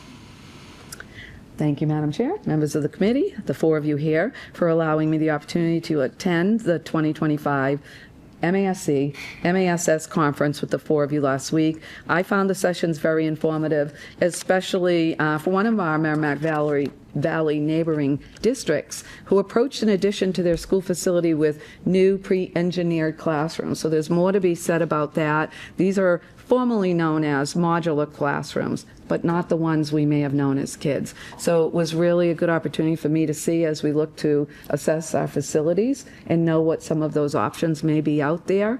I appreciated our keynote speakers, especially our Commissioner Pedro Martinez, who highlights DESE's goals in building early college opportunities for high school students. A goal, as you know, that's been a passion of mine in the district for many, many years, as we just talked about expanding those opportunities for our students. Then Amanda Ripley, the author of High Conflict, spoke to us, sharing strategies that are very helpful for school committees and for school district leaders in working through conflict.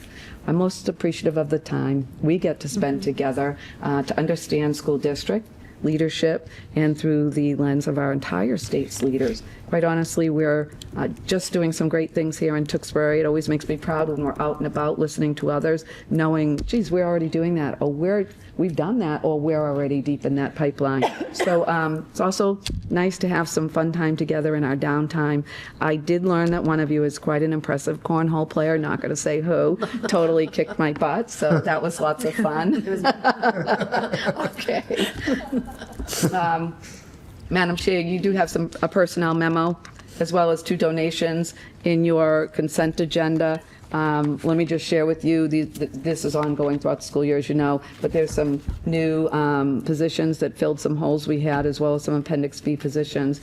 I'm sad to say Ms. Karen Baker O'Brien has officially announced her retirement. That's also in your packet at the end of the school year. I wrote a sad face next to my memo. We'll talk more about that as we get closer to the spring with our plans. You also have 2 donations, one to the Dewing Elementary School. They are the recipient of 2 new Connect 4 games for recess. The donation is from the PAC. It's valued approximately $200. I won't say who kicked whose butt on our side of the table in using them, but it was lots of fun. I know the students will enjoy it. And then the Ryan School would like your approval in receiving a donation to the Ryan School Library of books donated from the PAC in the amount of $212.83. Again, those two consent agenda items will require your vote to move forward. And that concludes my lengthy updates. It's been a busy month. Okay, great. Any questions or comments? Thank you. A lot of stuff going on, obviously. I know you said you were going to talk about it later, but with Karen Baker O'Brien giving her, A little later in the year, yeah. I mean, it's a fairly serious job with lots of, so I assume we're planning already, but for that, so. Yeah, other than that, I'm all set, so thank you. And all said too, thank you. I have one question on the compost stuff. Sure. And I might have missed it somewhere, but I have two questions on it. One, what the process is if the bins are full, and are the bins located inside or outside? Well, My two follow-ups to that. I would totally only be assuming if I'm answering that, so let me get back to you on that. Yeah, that's fine, and that's fine. I can confirm the bins are outside the high school. Outside high school. But I would assume they all are, but I will get back to you. I know that you have if you have one in your house, it's like a countertop thing, Right. but I was just kind of curious if they're indoors or Yeah, outdoors. only because I had to go in the back door one day. So, yeah, that's just a follow-up. Other than that, no, everything else is fine.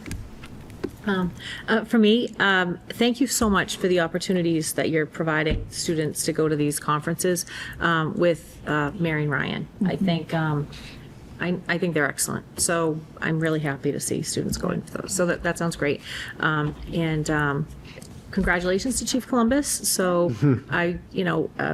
Caliendo, if you could try to maybe from the committee send a thank you to him so I can connect with you on that. Congratulations to him. And then also from Mr. Juin. That's amazing and outstanding. So I'd like to hear more about that as well. Veterans Day event, I love that they're doing that. So I think it's Mr. Aylward that coordinates that. Yes, my apologies. He deserves accolades for not only coordinating it, but every year in our student essays and our alumni speech, Ryan Carey's, we're moving. I mean, if you want to know if our students have ideals and ethics on being a good citizen, that was the place to hear it. It truly made me feel great about being a member of the community, but for the future of our country, listening to our students. So, yeah, that's outstanding. And then, again, also echoing Karen Baker O'Brien, that's some big shoes to fill there and lots of hats to wear. So, Right. If I can say that. So, thank you very much for your update. And Dr. Milligan? Thank you, Madam Chair. I also want to say my thank you to the committee for allowing me to attend the MAS-SMASC conference with all of you last week. It is always a wonderful PD experience to attend sessions that address issues in education together. I was fortunate to attend sessions on mental health, supporting district administration, and district communication as a sampling of the offerings. This conference amazes me that we had over 1,000 members attending from our school committees and districts, coordinating efforts to improve experiences for all stakeholders across the state. So thank you. As discussed in the accountability presentation, across the state, we see the impact when a student is not in school with their attendance. Yesterday, the Board of Education voted to publish staff attendance on the Department of Elementary and Secondary website. This data is part of a broader campaign from the new commissioner called The Power of Presence, understanding that having students and teachers in classrooms is the most powerful predictor of student success. In this data, an absence is defined as missing more than half of a workday for time that falls outside of paid vacations or district-approved professional activities. The data released yesterday shows that there are 160,000 school administrators, teachers, assistants, and other staff who worked in the state schools last academic year and had a 93.4% attendance rate. Among administrators, it was 94.5%, while among teachers, it was 93.5%. That number is similar to the student absentee numbers at 93.2%. During the board presentation, the point that they highlighted was the cumulative impact when both a teacher and a student are absent over the course of the year. While a student might be absent for 10 days and a teacher is absent for 8 days, the likelihood of those two things aligning, that students and teachers are out on the same day is unlikely. So the cumulative effect for that student would be 18 days of instruction from their teacher. So while this is the first year of reporting, the state is reporting that they will continue to be looking at this data and refining it to ensure that it helps districts understand what may be happening within some of their district metrics. In your side packet, you have the Credit for Life Fair information. We want to thank Mrs. Kelleher, Mr. Sullivan, Ryan Tuxbury, and Ian Todd for organizing and hosting the Tewksbury Federal Credit Union, our Credit for Life Personal Finance Fair this year. In your packet, you do have pictures of this wonderful event. I was impressed moving around the fair and talking to the students, how they were budgeting their money based on their careers and their goals that they chose. We are thankful for our partnership with the credit union for supporting the technology and activities that the students participated in. The platform they used was interactive and helped the students understand the budgeting process well, and it was fascinating to go around to talk to students to see where they were putting their money. Thank you to all. In correspondences, since our last meeting, the district held a half day of professional development on October 31st and a full professional development day on November 4th. On October 31st, it was our first part of our multi-part series. Sessions were divided into 3 levels with pre-K 1 offerings, 2-6 offerings, and then 7-12 offerings based on release times for staff to choose from. Topics included AI, improving student engagement, understanding trauma, diagnostic assessments, understanding and supporting special education students within the classroom, and responding to student need, just to name a few. And the most important part for our multi-part series is that these are all teacher-led. They are developed by teachers and led by the teaching staff for their peers. On November 4th, the district began their first full professional development of the day with a plenary session that continued our work from our earlier PD day on common assessments before teams and grade levels broke into grade levels, departments, or targeted trainings for the rest of the day. Overall, 90% of respondents felt that the day was purposeful and productive for the work that they had in front of them. Quotes included, "Today was a very successful day for our team." The drop-in sessions were great. I learned a lot about AI and about Gemini, and the teen mental health training was perfect. I've met with the teacher PD committee for feedback and appreciate the insights and the communication to help plan for our next 2 days, which will be coming up in March.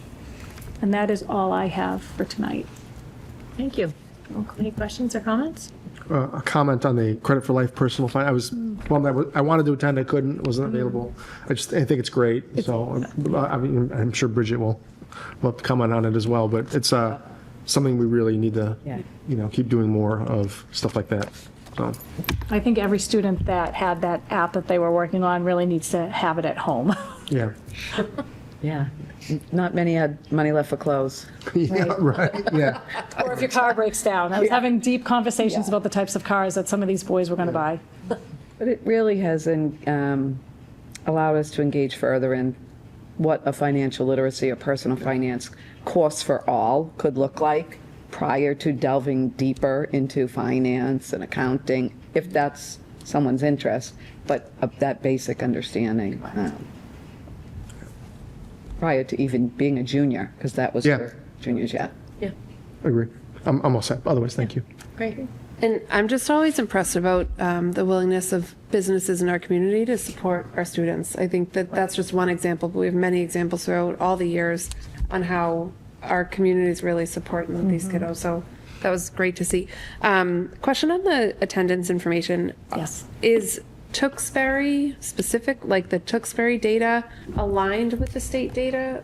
So when you the 93%? So I can send you the actual link so that you can find it on the DESE website. But yes, when you look through our data, you're going to see that the district has a page. There's actually a tab that can break down into the schools, and you'll see attendance by staff, by administrators, and then by teachers. So staff is everyone within the building. And you know, it was fascinating to me that a district reported that they had 0 absences last year on any level.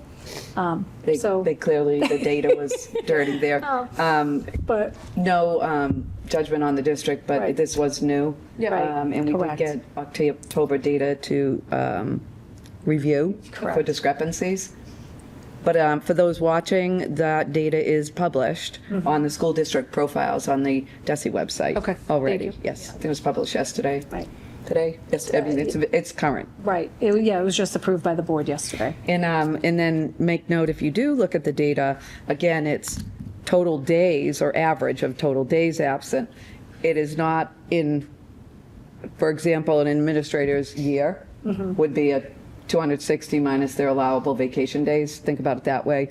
And then you'll get the average of just days out. Yep. Where a teacher year, so all staff will have a variety of days they're required to be in at work. Yep.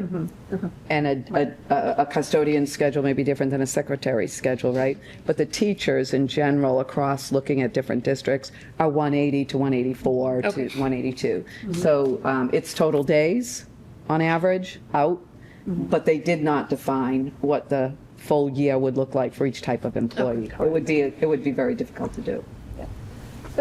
Bless you. Thank you. Thank you. That was it. You guys, No, I'm all set. Thank you. okay. No, thank you very much. Great update. I don't really have any questions. So thank you. Mr. Libby? Thank you, Madam Chair. Couple of brief updates for the committee. First one, our usual transportation update. We've been fortunate to be able to have plenty of drivers in seats of late. Our bus company has trained and recruited a few new drivers. A couple came back from lengthy absences as well. So they have a good stable of drivers assigned to routes and some subs they can call in on occasions when we do have driver absences. So we haven't had to combine routes and do any on-the-fly changes for the past 3 or 4 weeks. So from that perspective, things have been going better in bus land. And from a time perspective, the system seems to be working well from getting to their next schools, dropping off, picking up in a timely manner. Things have been going pretty well on that end. We're still dealing with some student issues, some conduct issues that are pretty typical in a given year.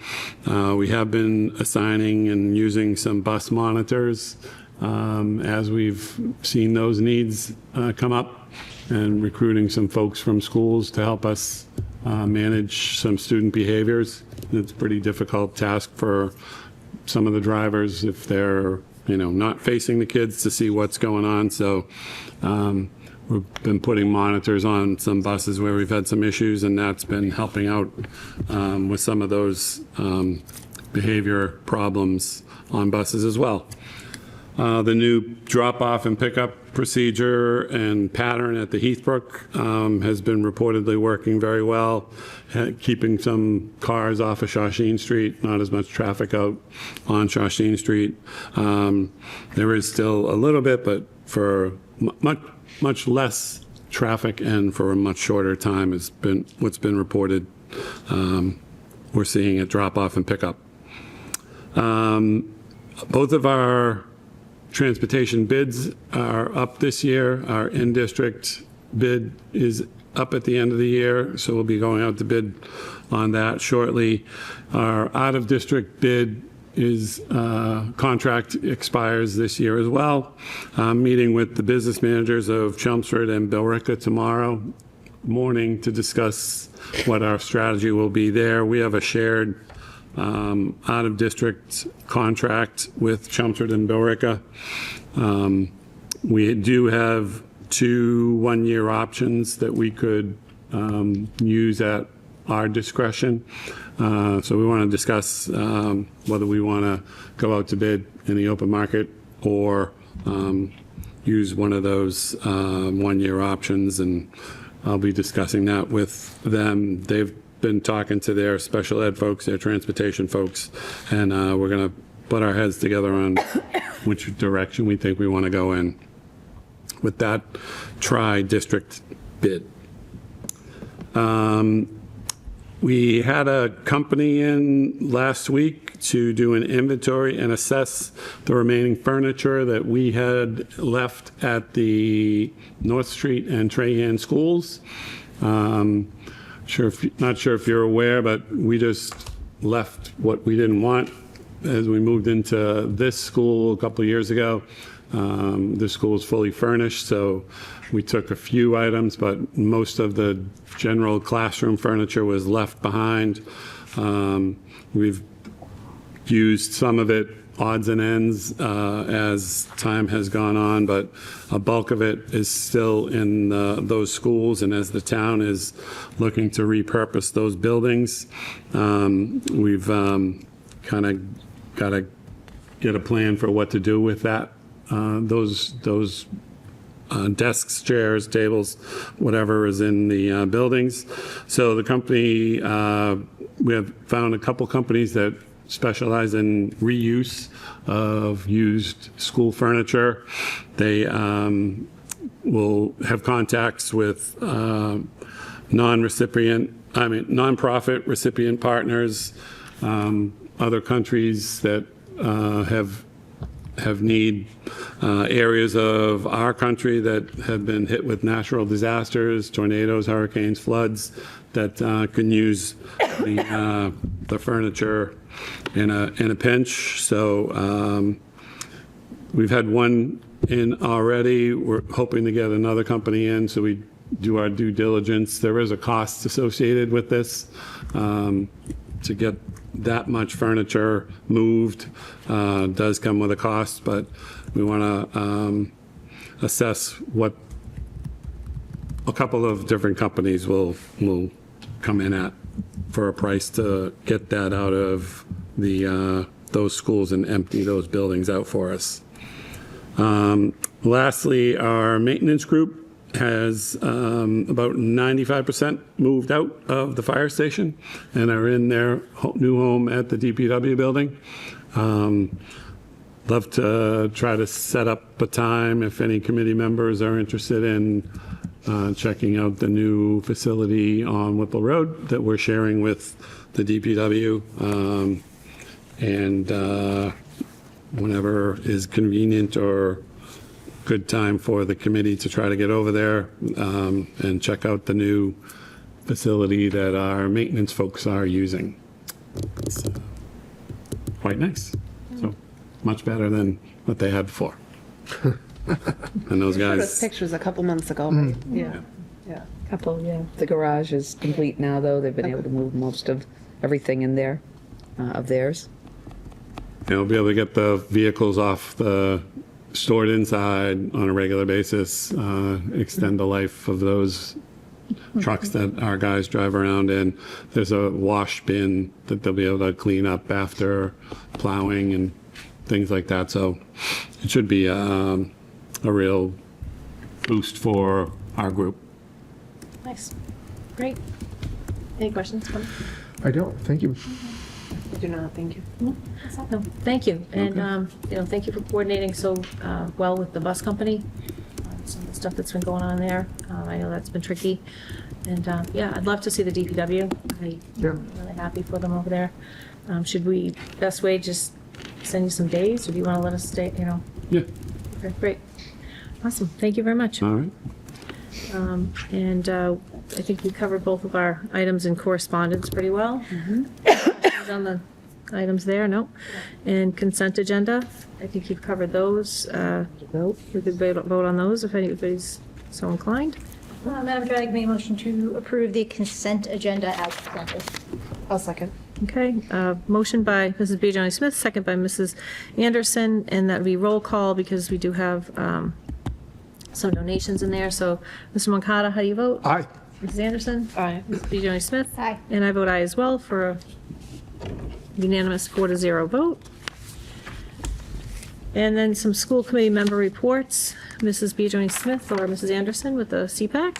So CPAC met back in October. There's nothing major to report there. They have a virtual meeting scheduled for tomorrow at 7 p.m.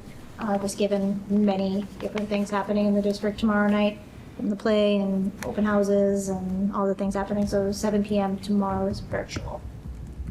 Okay, great. And Wellness Advisory, Mrs. Anderson and Mr. Moncada? I think there was no meeting. The next meeting is December 3rd, I believe, coming up. Oh, it's coming up, yeah. Okay, and TSFSC, so that would be Jamie and myself. I'm going to probably now I'll defer to Mrs. Terry Regan, because I think there's some updates that are more at the administrative level. Sure. Happy to update. The Tewksbury School Facilities Study Committee, through the town manager, has awarded the contract for our facilities assessment of all schools to the architect firm JCJ. This assessment of our buildings is in alignment with our educational programming needs, was the recommendation from the Facilities Study Committee to the Select Board. The funding for this assessment was approved back in May at town meeting, and at this time, we are in the preparation stages to begin the visioning meetings with school and town stakeholders, as well as plan all of the visits and inspections of our schools. JCJ plans to kick off these meetings by meeting first with the Tewksbury School Facilities Study Committee on December 2nd. There'll be many more updates, I am sure, during this facility assessment through February. The goal will be to have the assessment done in late February, to meet with all school committee, select board, make final recommendations. Obviously, the TSFSC will be part of that work, and then know what direction that the town may be going in for our school facilities. All right, perfect. And I think, yeah, so our next TSFSC meeting will be December 2nd. Tuesday, December 2nd. So that'll be a busy week. Policy Subcommittee. We have our next meeting, that's listed in here. I believe it's next Tuesday. Yeah, it's right, next Tuesday. Okay. But we don't have any major things to report out. That moves us into our policy changes, proposals, and adoption. Our first section here, we've got informational reading. Now, these items have been reviewed and revised, so these will now come before us for 2 more meetings after this. First one is JRD, student photographs, JBEBC, gifts to and solicitations by staff, and JBE, relations with parent advisory council and booster organizations. So these have gone to, I don't think the student photographs or the solicitations seem to go anywhere, but the parent advisory and the booster organizations, this one has been kind of tossed around through, we brought it to, it's gone to the townwide PACs, it's gone through athletic directors, the director department over there, and some booster groups have looked at it. It's been, principals have looked at it, right? DLC has looked at it, and then I think we've had it, shared around as well. So this has been out and about for, I think, a year or so for revision. So any questions on these 3 policies? Okay.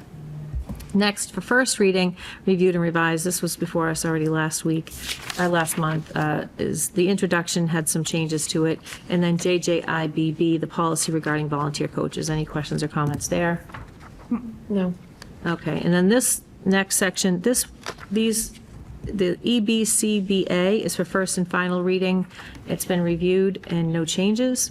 Fire drills in schools. I think actually there was, the only change to this, there was one law that, Section. the state law, yeah, the number, I think, or something, by mandate had changed, so that, but it's not really a formal change on our end in terms of a policy. So that is just for first and final readings. That would require, if you're amenable, a motion and vote tonight. I'll make a motion to approve policy EBCBA, fire drills in schools. I'll second. Okay, and just to clarify as well, that did go before the, fire department as well, and the police, and fire chief. So we have a motion and a second. All in favor, please say aye. Aye. Aye, and that motion passes 4-0. And this is for second and final reading, reviewed and revised, also for a vote tonight. JFABD, homeless students enrollment rights and services, and JKFE, competency determination. Madam Chair, if I could interrupt, my apologies, but looking at JKFE, the link. IKFE. I'm sorry, IKFE, competency determination, and this is the one that's still missing a piece. You'll see there's a blank that needs to be filled in. So I would make a recommendation, we pause on voting on this tonight and save it for our next meeting, so that we can get that data that belongs in there. It's a small issue, but rather than vote on this with an error in it. Correct, and I think, and actually, we have not plugged in, You see it? we also haven't plugged in Tewksbury. Right. Where it should say Tewksbury Public Schools, and there's a couple of, just. It's small, but I think couple it should be in edits its that we should have. publishable form for us.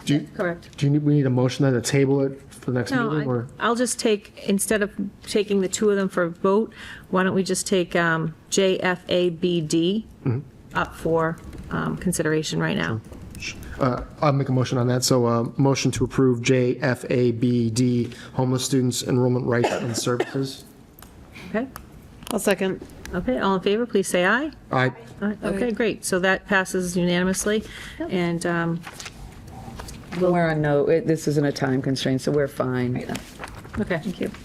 And I guess for, just maybe to be kind of for formality, why don't we take a motion to vote on IKFE to bring that back next month? So motion to table till next month? Motion to- Okay, so I'll motion to table IKFE competency determination until our next meeting in December. I'll second. Okay, all in favor, take IKFE table to next month? Aye. Aye. Okay, perfect. So that passes 4-0. So we'll bring that back next month. Thank you so much for the pickup on that. Thank you. All right, and 15, now we have old business, the FY26 quarterly budget report. And Mr. Libby, your break is over. Welcome back.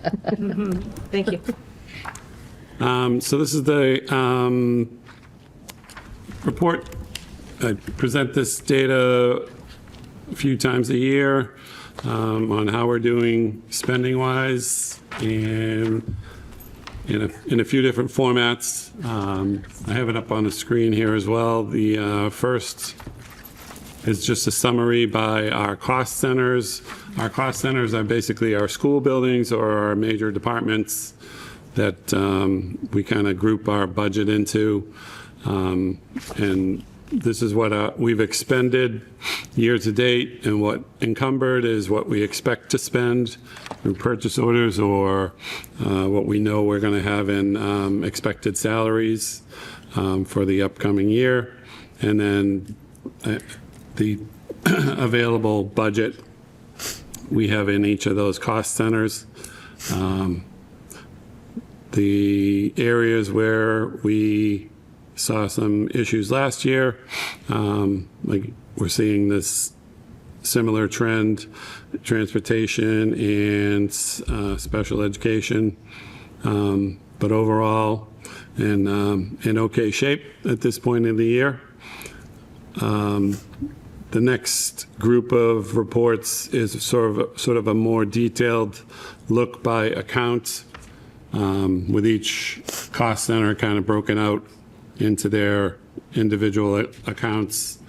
A lot of pages in this section of the report, but you'll see it totals out to the same amount at the bottom.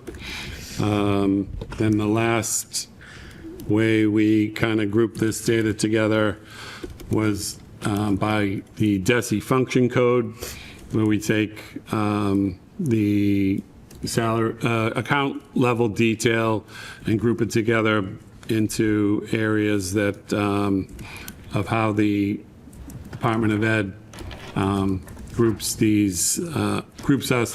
us to report on these expenses on our end of year report and also within our budget as well.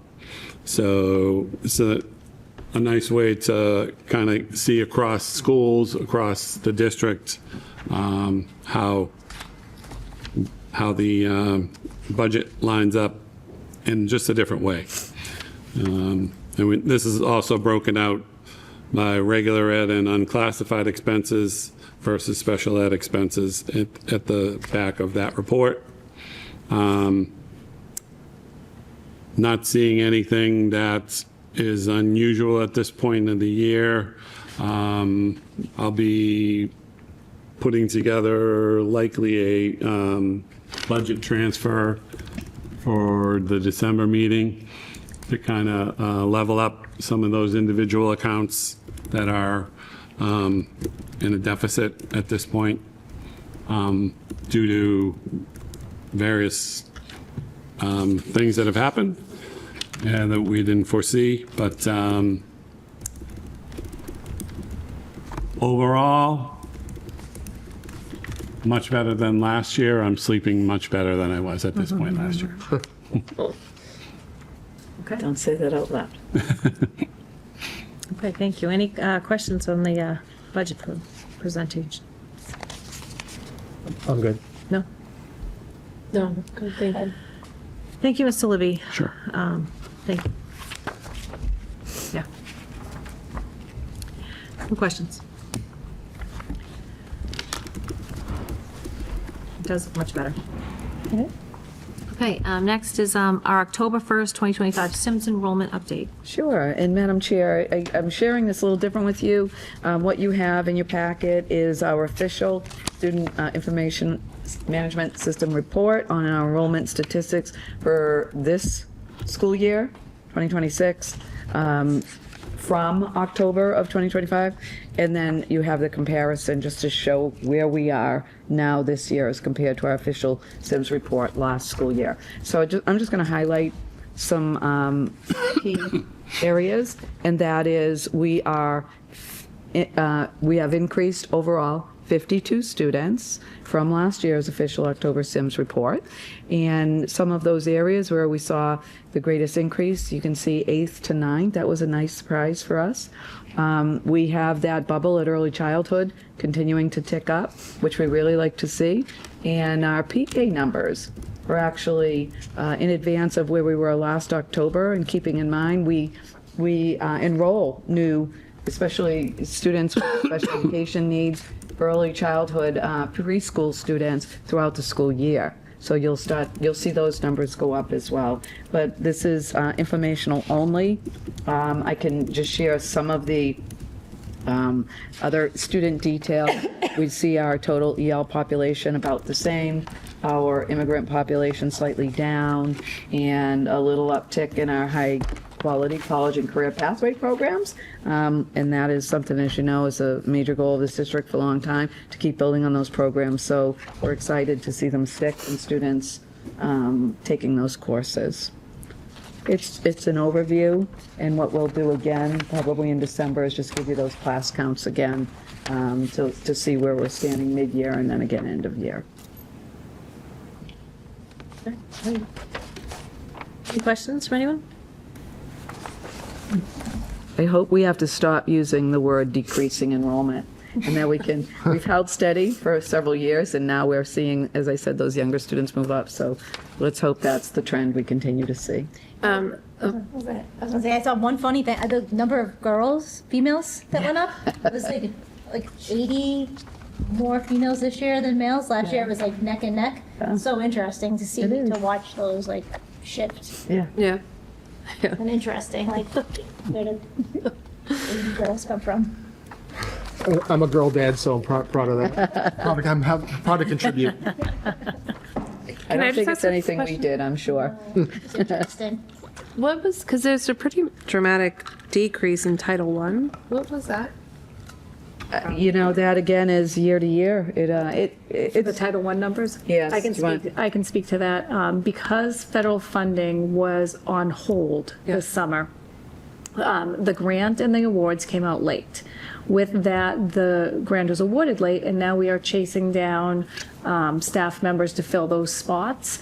So we haven't qualified all of our students. So what we did was we took end-of-year numbers of who was left at the end of the year that had qualified for Title I. That's why the numbers are so low, because we had to submit something for our October report. But so that's a It will go up. arbitrary number right now. It is an arbitrary number. And if you know anybody that is looking for an interventionist position for math or ELA, we are currently hiring. Has been hard. Let me just catch you up to speed on something that came to our awareness yesterday. Fewer and fewer people in our town are filling out the census. Our town clerk has been, communicating back and forth with our registrar and with Karen Baker O'Brien and Susie Muse, our student data specialist. This is making it hard for us to have accurate numbers in town as well. And we will need to lean heavy on our NESDAQ report and use that as a predictor, because I'll tell you right now, I think the number for students slated for kindergarten at the Dewing School next year was something like 37. We know that's wrong. Yeah. So we will need to continue to piece together student enrollment predictions based on past, similar to Title I, based on NESDEC, not on actual census numbers. Okay. Because they have to be true to what she's receiving, and it is going to throw us off. So I'll keep you alerted as we get through, because that staffing decisions are important as we near the spring, but we know, that number is inaccurate. Right. It's absolutely inaccurate. Okay. That's all I have. Any other questions? So I have two questions.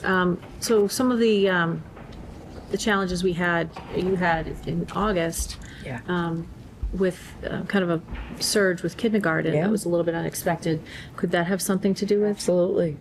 Yes. Yeah. We're relying on even 2 years ago data, hoping a 3-year-old is going to be a kindergartner, that if they're not showing up on the census data, then we're hoping that they're just still here. Yeah, we're cross-referencing everything we can. Our preschool class lists, if they're not on the census, we kind of know they're around, so. We'll put out reminders for the town through our district newsletter, but again, if they're not in our system yet, that's going to be tough. Right. And through local preschools, get those students on the record so that helps us, fund our program. Do we reach out to the local preschools? Yeah, okay. Yeah. And another question, kind of going to the other side of the spectrum. In terms of some of the changes with vocational admissions this year, how is that going to work? Will the vocational schools have a set amount of seats for each town? And then when they do this lottery, will they only choose so many students to fill just the number of seats that the town has allocated? I'm going to try to get this right, and I'm certainly not an expert on the new lottery system, but it was explained to me. Yes, we'll fill our seats. We always do. And then there's a wait list.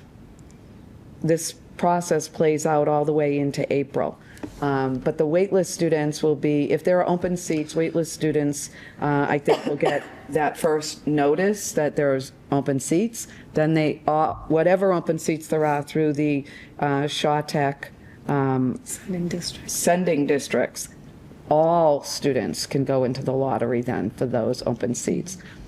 It doesn't appear that, now there's other factors that go into play. Attendance and behavior do not go into play into that lottery piece or into the acceptance, but other than felonies or things of that nature. But so I'm playing off of memory. I don't have those notes in front of me, but all sending districts, students that did not get in have an opportunity at that lottery. So if there's 30 seats, let's say, left, by chance, they could come from one district or not ours at all. That lottery will play out. So for there to be open seats, that would mean some towns did not fill their allocated seats. Yes. Yes. Just curious how that works. Okay. All right. So thank you for sharing this. This is helpful. It's nice to see kind of the comparative data to last year. And then the update to grade 1 through 4 register period. Sure. So in your packet, you have an update for our grade 1 to 4 register period. Currently, our register period have report cards for these grade levels set to be released to parents on Tuesday, December 9th. We are requesting a change to the release date to be Friday, December 12th. This change does not impact the amount of days between marking periods, as grades will continue to close on November 26th, but this will give our K-4 teachers that additional, 1 to 4 teachers that additional early release day on the 10th to make sure everything is accurate within their report cards. This would require an approval and vote for the committee. The original report cards were posted to the Aspen portal for parents on December 9th, and now they'll be posted on the 12th. Okay. Which is the Friday versus the Tuesday. I see. Okay, I was trying to the change that thing. Okay. All right, I have no issues. No issues with that? Great. Just a quick question. Yep. Because trimester 1 ends on the 26th. Trimester 2 doesn't start until the 1st. Is that just because of the holiday break? Okay. Yep. Okay. That's the Wednesday to the Monday. Yeah. Yep. Madam Chair, I'd like to make a motion to update the grade 1 to 4 register period as presented. I'll second. Just making sure we're going before the holiday. Perfect. No, I was looking at my calendar. All in favor, please say aye. Aye. Okay, and that passes. Thank you. All right, and we already went through a lot of new business already. On A and B. So we moved items A and B. Yep. C, high school walking track. Sure, Madam Chair. This next new agenda item is, I am going to ask you for your vote. The Tewksbury Memorial High School walking track, indoor walking track, will open again in December for the 25-26 school year. The district will need to employ a site manager to be on site while the track is open. Mr. Libby, thank you for the beautiful schedule that you have put together so that people can clearly see when the track is open and from what time. Based on the fact that we will be expending funds to offer this community opportunity, we are asking for your vote, and then we will publish this calendar in every available resource that we can, not only in our own district newsletter, but with the town and with local newspaper. Okay, any questions? And what is the approximate cost? Is it about the same as last year? Maybe around $6,000? It's less, actually, it's about 3,000. Great. Yeah. I thought it was 5. Well, good question. Just making up numbers. No, No. I guess I'm. We're not having the security guard help out this year. Okay. Our site directors think they can handle it. Oh, great, Yeah. okay. All right, so it was around that Yeah. last year. Okay. Madam Chair, I'd like to make a motion to approve the TMH walking track calendar as presented and the financial impact. I will second. All in favor, please say aye. Aye. Okay, great, that passes unanimously. Excellent. Maybe we can get that shared out to the town and the senior center, maybe some other, Yeah. okay. Inclement weather letter. Yeah, in your packet again, and this one is informational only and no vote is needed. You have in front of you the K through 12 school closure, cancellation, delayed opening, and early dismissal procedures, similar to what you see every year, with any minor changes that may be made to schedules. This, as our weather gets colder, we certainly need to over-communicate what these procedures are in our district newsletter every month, all through the inclement weather season, as well as in the school s'mores or newsletters. We also have 2 letters that are specific to the preschool programs that the Heathbrook and doing that go out to them. I know you may have some questions, but just to outline, Alphabeth communicates to their families specifically, and so on and so forth. I do want to recommend to all parents or encourage that you follow us on X at @TPS District and opt into our one-call system so you can receive real-time information, and that goes by via text right to the cell phone. Any questions? No questions? Any questions? Nope. No. All right. Thank you, Madam Chair. All right, and new school committee matters of interest. Anything anybody would like to add? I'm sure we'll all touch on it, attending the MASC conference last week. Second time attending it, so it was great. A lot of informal sessions.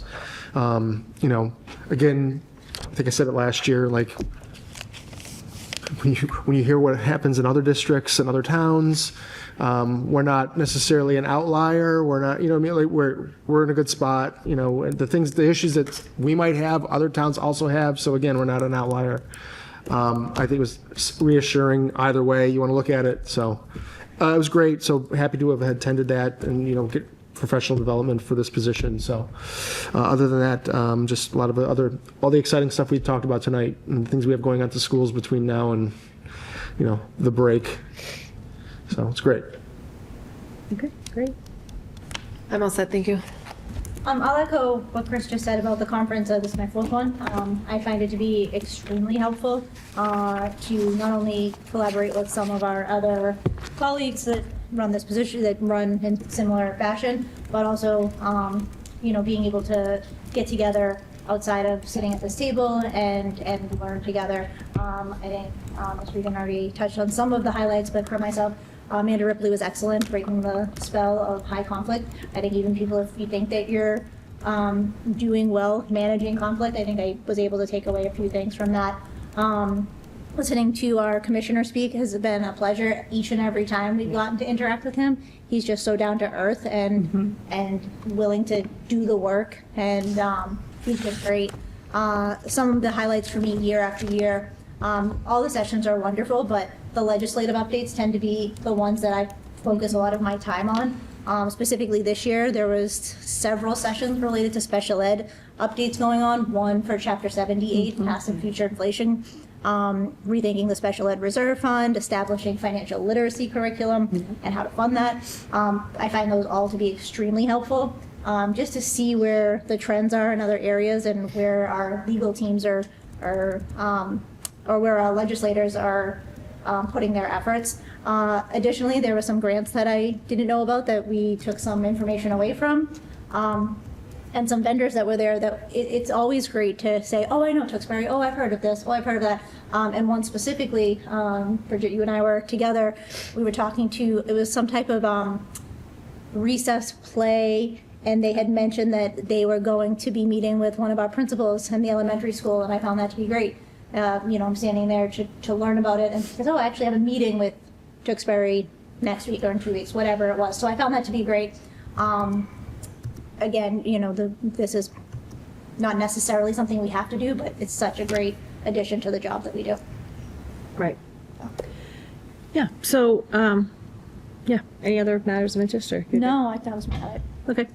I'll just carry on. I think my first year on the committee, I attended by myself, and just kind of felt like this is really an opportunity that is provided by the Massachusetts Associations of School Committees and of Superintendents, the two organizations in tandem, that is just so valuable, and it's professional development that really helps you learn what your job is, helps you stay in your lane, helps you know really truly how you can make an impact. And I think when you take on this responsibility and you run to do this job, do this work, I think you have an idea of how you can be helpful, but then you start doing it and you think, really, how can I really find my way?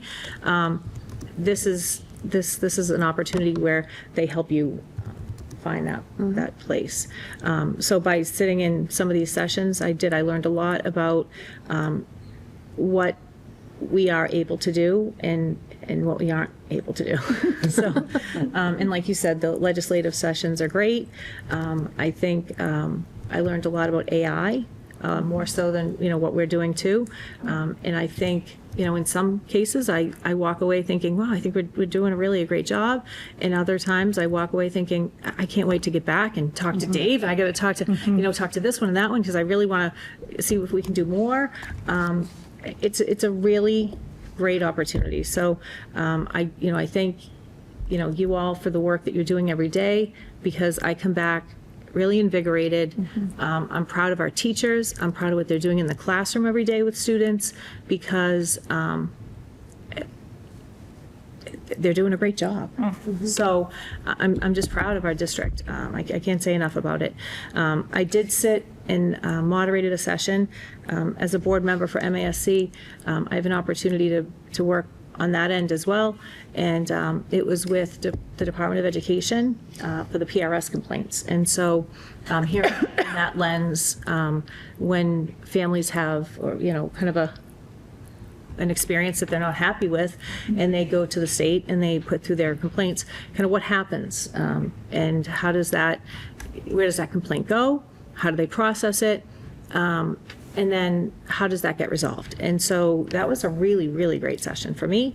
And then to listen with school committee members and superintendents, some who are brand new and some who have a lot of experience kind of processing that work. So I don't know, it was a lot of new stuff to learn, some old stuff to learn more about. And I want to thank the town of Tewksbury for supporting us and being able to learn more about this, because it makes us more effective in the long run. So it also supports some of our goals. So I think I've said a lot, but I think it's important. So anyway, other school committee matters of interest. I think Mr. DePrima said a lot about the play, but I think it would be nice if people could show for that play, because it's a great one, musical. To one other, his play is the several weeks after the win. I don't think he didn't plug his own play. But Between the Lines will be, I think, before we meet again. So I think, is it? I think so. I should know. Yeah, I think he's the first weekend in December. Second? Yeah.